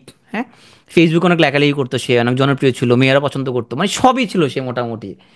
এই জন্য তাকে বলে রেনেসা আইডল। সে একই সাথে যোদ্ধা ছিল, আবার কবি ছিল, মানে লেখক ছিল সে, আবার ক্রিটিসিজমও করতো, সাহিত্য সমালোচকও ছিল, পত্রিকা কলাম, প্রথম আলোতে কলাম লিখতো সে, মেয়েরা তার পিছিয়ে পিছিয়ে ঘুরতো, মোটামুটি সবই ছিল। এই জন্য তাকে বলে রেনেসা আইডিয়াল সে। তাহলে স্যার ফিলিপ সিডনি নামটার একটা শহরের নামে, ফিলিপ সিডনি, তাই সে হলো রেনেসা রেনেসা রেনেসা আইডিয়াল বলা হতো তাকে। হ্যাঁ, তো জনগণের আইডল সে, ফেসবুকে তার অনেক ফলো করতো। এবং তাকে বলা হয় father of English Literary criticism. তাহলে সে ক্রিটিসিজমের ফাদার। তো দেখি সিডনি সে কি লিখছে, তার দোস্ত স্পেন্সার এত বড় কবি ছিল, তো নিশ্চয় সেও তো আর ছোট হবে না এরকম, সে নিশ্চয়ই অনেক ভালো কিছু লিখছে। কি লিখলো? প্রথমে সে একটা ক্রিটিক লিখছে। তো ক্রিটিক লেখার পরে সে বলছে যে আমি আমার ক্রিটিকটা দেখে তোমরা মন খারাপ করো না, আমি অ্যাপোলজি চাচ্ছি তোমাদের। অ্যান অ্যাপোলজি ফর পোয়েট্রি, এটা হলো তার লিটারারি ক্রিটিকের নাম। অ্যান অ্যাপোলজি ফর পোয়েট্রি, এটা হচ্ছে তার লিটারারি ক্রিটিক। তার বন্ধু তাকে তোমার হচ্ছে যে তার মৃত্যুতে তোমার হচ্ছে যে লেখছিল অ্যাস্ট্রোফেল। আর সে একটা সনেট লিখছিল জীবদ্দশা, অ্যাস্ট্রোফেল অ্যান্ড স্টেলা। তো এত বড় একটা মানুষ, একটা সৈনিক, সে আবার যোদ্ধা, দেখতে সুন্দর, ফেসবুক আইডিও মোটামুটি ভালো ফলোয়ার আছে, ট্যালেন্ট আবার। তো সে একটা নোবেলও লেখা দরকার, কি বলো? নোবেলের নাম হলো আর্কেডিয়া। তাহলে ফিলিপ সিডনি সে হলো ক্রিটিক। সে লেখছে অ্যান অ্যাপোলজি ফর পোয়েট্রি, সে লেখছে অ্যাস্ট্রোফেল অ্যান্ড স্টেলা, একটা সনেট, এবং আর্কেডিয়া নামক একটা নোভেল। এই আর্কেডিয়া মানে হচ্ছে একটা আদর্শ একটা রাষ্ট্রের নাম। এবং এটা শাসকের নাম হলো তোমার একটা শাসক, সে বেসিলিয়াস নামক তোমার হচ্ছে যে তোমার গ্রামে বসবাস করে। এবং শাসক তোমার বেসিলিয়াস, সে একটা গ্রামে বসবাস করে। এবং তার দুটা মেয়ে ছিল। হ্যাঁ, মেয়েদের নাম মুখস্থ করতে হবে না তোমার। এক নাম হলো পামেলা, এক নাম হচ্ছে তোমার ফিলোক্লিয়া, নাম জানা লাগবে না তোমার। তো এরা যে দুজন রাজপুত্র আসছে, এবং রাজপুত্র এখানের মধ্যে যুদ্ধ বিগ্রহের পর ওরা ওদের মধ্যে বিয়ে হয়েছে এবং ওরা সুখে শান্তিতে বসবাস করতে লাগিল। বেশ হ্যাপি এন্ডিং বলা যাচ্ছে এখানের মধ্যে। আর্কেডিয়া নামক উপন্যাস, এটা হলো ফিলিপ সিডনির আর্কেডিয়া উপন্যাসের মধ্যে। সেই চিন্তাগুলো আমার মিলাই না দিলে আবার লোকজন আবার বিদ্রোহ করতে পারে, সেই জন্য সে মিলাই দিছে। অ্যাস্ট্রোফেল অ্যান্ড স্টেলা এটা একটা সনেট, সনেট সংকলন এটা। এখানে 108টা সনেট আছে, কয়টা সনেট আছে এটা তোমার মুখস্থ করা লাগবে না। অ্যাস্ট্রোফেল অ্যান্ড স্টেলা এগুলো স্যার ফিলিপ সিডনির সনেট সংকলন। তো এইটার মধ্যেও আমরা আসলে আমাদের সিডনি এত সুন্দর সে, দেখতে সুন্দর সুন্দর সৈনিক যোদ্ধা সে, মোটামুটি তার মাসলও আছে, সিক্স প্যাকও আছে সে। তো সেই চিন্তা করলো সে কম কিসে, তো ওদের যে মেয়র, তোমার হচ্ছে যে মেয়রের মেয়ের নাম ছিল পেনেলোপে। পেনেলোপের প্রতি সে খুবই প্রণয়াসক্ত হয়ে যায়। পেনেলোপেকে সে অনেক ভালোবাসে। তো সে যখন পেনেলোপেকে এত ভালোবাসছে সে তাকে ফ্রেন্ড রিকোয়েস্ট পাঠাইছে, হ্যালো পেনেলোপে বলে নক দিয়েছিল একদিন, নক দেওয়ার পরে পেনেলোপে রিপ্লাই রিপ্লাই দিবে এরকম একটা অবস্থা হবে। কিন্তু এর মধ্যে ওর বাপ ওর বিয়ে ঠিক করে ফেলছে, পেনেলোপের অন্য জায়গায় বিয়ে হয়ে যায়। তখন আমাদের এই সিডনি ভাই ও মনে খুবই আঘাত পাইছে, ও অনেক দুঃখ পাইছে, দুঃখর কাহিনী নিয়ে সে অ্যাস্ট্রোফেল অ্যান্ড স্টেলা নামক এই সনাট গুচ্ছটা রচনা করছে। তো বেটা এই শুকো শুকো মনে মারাও গেছিলো, মারা যাওয়ার পরে আমাদের আবার তোমার স্পেন্সার ভাই তাকে উৎসর্গ করে তাকে বলছে, বন্ধু তুমি তো আসলে প্রেমে ব্যর্থ হয়ে মরে গেছো, তো তোমার জন্য কিছু লেখা দরকার। তো সেও তাকে একটা কাব্য লেখে উৎসর্গ করছিল। তা আমাদের ফিলিপ সিডনি ভাই এত সুন্দর দেখতে শুনতে, সে আইডল ছিল তখন, কিন্তু তার খুবই করুণ পরিণতি হয়েছে এবং প্রেমও ছেঁকা খাইয়ে ফেলছে এখান দিয়া পেনালোপের কাছ থেকে। এবং তার লিটারি ক্রিটিকের নাম হচ্ছে an apology for poetry, Sir Philip সিডনির। হ্যাঁ, আমরা জন লিলি, লিলিকে মনে হয় আমরা আগে থেকে একটু চিনি। লিলি কিং মিডাসকে লিখছিল, লিলির চেয়ে কিং মিডাসকে আমরা বেশি চিনি। কিং মিডাস ছিল সে একজন তোমার লোভী রাজা, তার আন্ডারে একটা জিন ছিল। তো জিনরে বললো, জিন বললো, হে লিলি তোমার তিনটে ইচ্ছা বলো। আমার প্রথম ইচ্ছা হলো আমি যা ধরবো সব কিছু স্বর্ণে রূপান্তর হয়ে যেতে হবে। ঠিক আছে, তোমার ইচ্ছাটা পূরণ করছে। দ্বিতীয় ইচ্ছা কি? দ্বিতীয় ইচ্ছা হলো আমার রাজ্যের লোকজন যাতে ওরা পায়খানা ব্যবহার করে, সরি এটা বলে নাই, এটা আমি বানাই বলছি আর কি। তো কিং মিডাস যখন সে জিনের কাছ থেকে এরকম পাওয়ারটা পাইলো, যেটা ধরো টাচ করে সেটাই গোল্ড হয়ে যায়। তো তার মেয়ে আসছে, তার খুবই প্রিয় মেয়ে, প্রিয় মেয়ে তার কাছে যখন আসছে, মেয়েকে টাচ করছে, মেয়ে গোল্ড হয়ে গেছে। এটার পরে লিলি খুব মানে আঘাত পাইছে, কিরে মেয়ে গোল্ডের রূপান্তর হয়ে গেছে, কী করবো, পানি দিলে পানিও গোল্ডের রূপান্তর হয়ে যাচ্ছে। পরে সে জিনকে বলছে, এই জিন ভাই আমার এরকম গোল্ডের রূপান্তর হওয়ার কোনো দরকার নেই, আমাকে আবার আগের অবস্থা ফিরে দাও। তখন জিন আবার ওকে আগের অবস্থা ফিরে দিচ্ছে। এই কাহিনীটা হলো কিং মিডাস গল্পে আমরা পড়ছিলাম। এই কিং মিডাসে লিখছিল আমাদের জন লিলি। লিলিকে আর বেশি পড়া লাগবে না। আসো থমাস কিড, ওর নামটা কিড, নামটা কিড হলো, সে আসলে কিড না, সে যথেষ্ট ম্যাচিউর। এবং সে হচ্ছে রিভেন্স ট্রাজেডির ফাদার বলা হয়ে থাকে। আর সে ওখানে ইউনিভার্সিটি উইথদের সাথে একসাথে বিরাটি খাওয়ার কারণে ওকে ইউনিভার্সিটি উইথ বলে আমরা স্বীকৃতি দিয়ে ফেলছি। রিভেন্স ট্রাজেডি কী জিনিস? রিভেন্স ট্রাজেডি হলে তুমি আমার পাত্র মারলে আমি তোমাকে বিল্ডিং মেরে দিব, আমার পাত্র মারা ট্রাই করো না, তোমার বিল্ডিং মেরে দিব। তো থমাস কিড ভাই ওইখানে রিভেন্স এর ব্যাপার স্যাপার করছে, এবং রিভেন্স এত রিভেন্স দিছে, এখন একজনকে পাত্র মারছে, ওই বিল্ডিং মেরে দিচ্ছে। বিল্ডিং মারার কারণে তো পুরো সবই মরে গেছে এখানের মধ্যে। এবং মোটামুটি এখানে নায়ক নায়িকা সবই মারা যায়। খুবই ট্রাজেডি একটা সিনারিও ক্রিয়েট হচ্ছে। এখন কি এরকম করছিল, কি লিখছে সে? সে লিখছে দ্য স্প্যানিশ ট্রাজেডি। হ্যাঁ, স্প্যানিশ ট্রাজেডিতে কি লিখলো? আমরা এই যে বইয়ের কাভারের মধ্যে কি লেখা, হিরোনিমো ইজ ম্যাড এগেন, তাহলে হিরোনিমো নিশ্চয়ই এখানে খুব গুরুত্বপূর্ণ কিছু একটা করছে। স্প্যানিশ ট্রাজেডি এটা একটা রিভেঞ্জ ট্রাজেডি। এখানের মধ্যে একদম সেন্ট্রাল ক্যারেক্টারের মধ্যে হিরোনিমোকে আমরা দেখতে পাই, হিরোনিমো। তো হিরোনিমোর এখানে আমাদের আরেকটু পিছনে যাইতে হবে। এখানে আমাদের দেখা যাচ্ছে বেলেম্পেরিয়া, ও ছিল তোমার হচ্ছে যে খুবই সুন্দরী। ও হচ্ছে, ও সরি পরিমণি না, বেলেম্পারিয়া, ওর নামে বেলেম্পারিয়া, আমি পরিমণি লেগে ফেলছিলাম। মানে বাংলাদেশের মধ্যে সুন্দরী পরিমণি, বেলেম্পেরিয়া ছিল তখন খুবই সুন্দরী। বেলেম্পেরিয়ার লগে তোমার হচ্ছে যে সাকলাইন, ওর নাম হলো আন্দ্রিয়া, অ্যান্ড্রিয়ার প্রেম হয়েছিল। কিন্তু প্রেম হইলো, এখানের মধ্যে প্রেমটা আসলে এটা সফল হয় নাই। ওর হচ্ছে তোমার ওই যে রাজার পোলার নাম ছিল বেলতাজার, বেলতাজার ওর হচ্ছে যে তোমার ওরে মারিয়া ফেলছে। হ্যাঁ, তো তাহলে আন্দ্রিয়ার পার্ট শেষ, ও চাকরি চলে গেছে, সাকলাইনের চাকরি চলে গেছে, ও শেষ, ও ভূত হয়ে গেছে, ও চাকরি চলে গিয়ে ও ভূত হয়ে গেছে ও। হ্যাঁ, আর পরিমণি বেলেন পেরিয়া এখনো টিকে আছে এখান দিয়া। তো এখন যেহেতু সাকলাইন মরে গেছে, এখন বেলেম পেরিয়া তো নিশ্চয়ই বসে থাকবে না, বেলেম পেরিয়া ও আর কি করবে, সিঙ্গেল কতদিন থাকবে সে। এখানে হিরোনিমের পোলা তোমার হচ্ছে যে হোরেশিওর লগে তার আবার এখান দিয়া তোমার হচ্ছে যে তোমার তার আবার এখানে বন্ধুত্ব হয়, এবং তারা এখানে আমাদের ভালোবাসা বাড়ি শুরু হয়েছে। কিন্তু বেলতাজার তো এগুলো আবার তোমার হচ্ছে যে তোমার এসে আবার সহ্য করবে না। হ্যাঁ, বেলতাজার এখানের মধ্যে আবার হোরেশিওকে তোমার হচ্ছে যে মারা ফেলে। এটা দেখে তো তোমার তাহলে আমাদের বেলেম্পেরিয়ার দুই প্রেমিকই শেষ, আন্দ্রিয়া শেষ, আবার তোমার হচ্ছে যে হোরেশিও তোমার হচ্ছে দিক দিয়ে শেষ। হোরেশিওর বাপ হলো হিরোনিমো, হিরোনিমো তো সহ্য করবে না। হিরোনিমো এমন একটা প্লট করে যে এখানের মধ্যে যাতে করে বেলতাজারও তোমার হচ্ছে এখানে যাতে মরে যায়। তাহলে আমরা এখানের মধ্যে কি দেখতে পাচ্ছি? এখানে দেখতে পাচ্ছি যে আমাদের এখানে প্রধান চরিত্র, নারী চরিত্র হলো বেলেম্পেরিয়া। ও অ্যান্ড্রিয়া নামক এক ছেলেকে ভালোবাসতো, কিন্তু বেলতাজার তো আবার বেলেম্পেরিয়াকে পছন্দ করে, বেলতাজার তো এটা সহ্য করবে না। হ্যাঁ, বেলতাজার তোমার হচ্ছে যে ওই অ্যান্ড্রিয়াকে তোমার হচ্ছে যে মারে ফেলে, ও চক্রান্ত করে করে আর কি ওর বিরুদ্ধে। তো এর মধ্যে বেলেম পেরিয়া সে তো সিঙ্গেল বসে থাকবে না, সে তোমার হরিশিওর লগে আবার ওইদিকে প্রেম করা শুরু করে। হরিশিওর লগে প্রেম করতে গেলে এখান দিয়ে আবার বেলতাজার হরিশিওরও তোমার হচ্ছে যে মারে ফেলে। হিরোনিমের পোলার যেহেতু মারছে, হিরোনিমে তো পুত্র শোকে পাগল হয়ে গেছে, সে কয়েকটা প্রতিশোধ নিতে হবে তারা। আর বেলিম পেরে চিন্তা করলো ওর প্রথম প্রেমিক আন্দ্রিয়া এবং ওর দ্বিতীয় প্রেমিক হরিশিও দুজনকে তো বেলতাজারের ষড়যন্ত্রে মরে গেছে, বেলতাজারকে একটা উচিত শিক্ষা তারা দেওয়া দরকার। হ্যাঁ, তো হিরোনিমে একটা প্লট করে তখন হচ্ছে যে এমনভাবে একটা নাটকের আয়োজন করে যেখানের মধ্যে তোমার বেলতাতারের লগে বেলেম্পিরের বিয়ের আয়োজন করা হয়। সেই বিয়ের মধ্যে একটা নাটক হবে, নাটকের মধ্যে সব অভিনয় করতে হবে। নাটকের কাহিনী এমনভাবে বিন্যস্ত করা হয়, নাটক করার সময় তোমার সবগুলো মরে যাবে, তখন বেলতাজার এখানের মধ্যে মরে যায়, লরেন্সো মরে যায়, সবগুলো মরে যায়। শেষ পর্যন্ত ওই বেলেম্পেরি এবং হিরোনিমো এরা দুজনে সুইসাইড করে ফেলে। তার মানে এখানের মধ্যে সবাই সান্ডা মান্ডে ক্লোজ সবাই মরে যায়। এই জন্য এটা বলা হয় রিভেঞ্জ ট্রাজেডি। প্রতিশোধ হইলো, আবার সবগুলো মরে গেছে। তো আমাদের থমাস কিড দেখছো, ওর নাম কিড হইলো, ওর মাথার মধ্যে বুদ্ধি আছে কিন্তু একদম সবগুলো মারে ফেলছে সিস্টেম করে। ওলো রিভেন্স ট্রাজেডির জনক ফ্রান্সিস বেকন। সে বলছে তোমরা সব গদ্য পদ্য এগুলো পড়ে লাভ হবে না, তোমরা সায়েন্স গ্রুপে বলে ডাক্তার হতে পারবা, ডাক্তার হলে তোমরা হচ্ছে অনেক টাকা পয়সা কামাই করতে পারবা। তোমাদেরকে প্রবন্ধ পড়তে হবে, বিজ্ঞান ভিত্তিক পড়াশোনা করতে হবে, তোমাদেরকে এক্সপেরিমেন্টাল সায়েন্স তোমাদের পড়তে হবে। এইসব গদ্য পদ্য করে লাভ হবে না, বাংলা সাহিত্য অনার্স করে তুমি কী করবা, ডাক্তার ইঞ্জিনিয়ার হলে অনেক টাকা কামাইতে পারবা। তো ও আমাদেরকে এখন আস্তে আস্তে সেদিকে উৎসাহ দিচ্ছে, দেখি আমরা কেউ ডাক্তার ইঞ্জিনিয়ার হতে পারি কিনা। এ ফ্রান্সিস বেকন সে হচ্ছে father of modern English prose, সে হলো আধুনিক গদ্য এখানের মধ্যে সে প্রবর্তন করছে। এই দেখতে বেশ জ্ঞানী মনে হচ্ছে, দেখা যাচ্ছে তোমার মাথা টুপি একটা পড়ছে এখান দিয়া, বেশ জ্ঞানী ব্যক্তি, প্রচুর জ্ঞানী ছিল সে, হ্যাঁ। তো সে বলছে যে তোমরা বেশি বেশি পড়াশোনা করতে হবে। তো এই জন্য আমরা তার কিছু উপাধি দিচ্ছি, ওদের নাম উপাধি হচ্ছে ফাদার অফ ইংলিশ অ্যাসে, প্রবন্ধের জনক। সে প্রথম অ্যাসেইস্ট, মডার্ন প্রোজের ফাদার সে। সে ফাদার অফ এম্পিরিসিজম, প্রয়োগবাদের জনক, যেটা কামে লাগবে ওইটাই তোমার হচ্ছে যে করা উচিত। এক্সপেরিমেন্টাল সায়েন্সের হচ্ছে জনক, হ্যাঁ, পরীক্ষণমূলক যে বিজ্ঞান এটার হচ্ছে যে ফাদার। তার মানে আমরা বিজ্ঞান ভিত্তিক যে থিওরিগুলো বের করি সেটা কি, আমরা প্রকৃতি অবজার্ভ করে আমরা সেখান থেকে আমরা বিজ্ঞানের নিয়মকানুনগুলো সূত্রগুলো বের করি। এক্সপেরিমেন্টাল সায়েন্সের জনক হচ্ছে আমাদের ফ্রান্সিস বেকন। তো বেকন ভাইয়ের গুরুত্বপূর্ণ 4টা বইয়ের নাম পড়বো। প্রথম বইয়ের নাম হলো অ্যাসে, সেকেন্ডটা হচ্ছে দ্য অ্যাডভান্সমেন্ট অফ লার্নিং, 3 নম্বর হচ্ছে নোভা মর্গানাম, 4 নম্বরটা হচ্ছে নিউ আটলান্টিস। এই 4টা।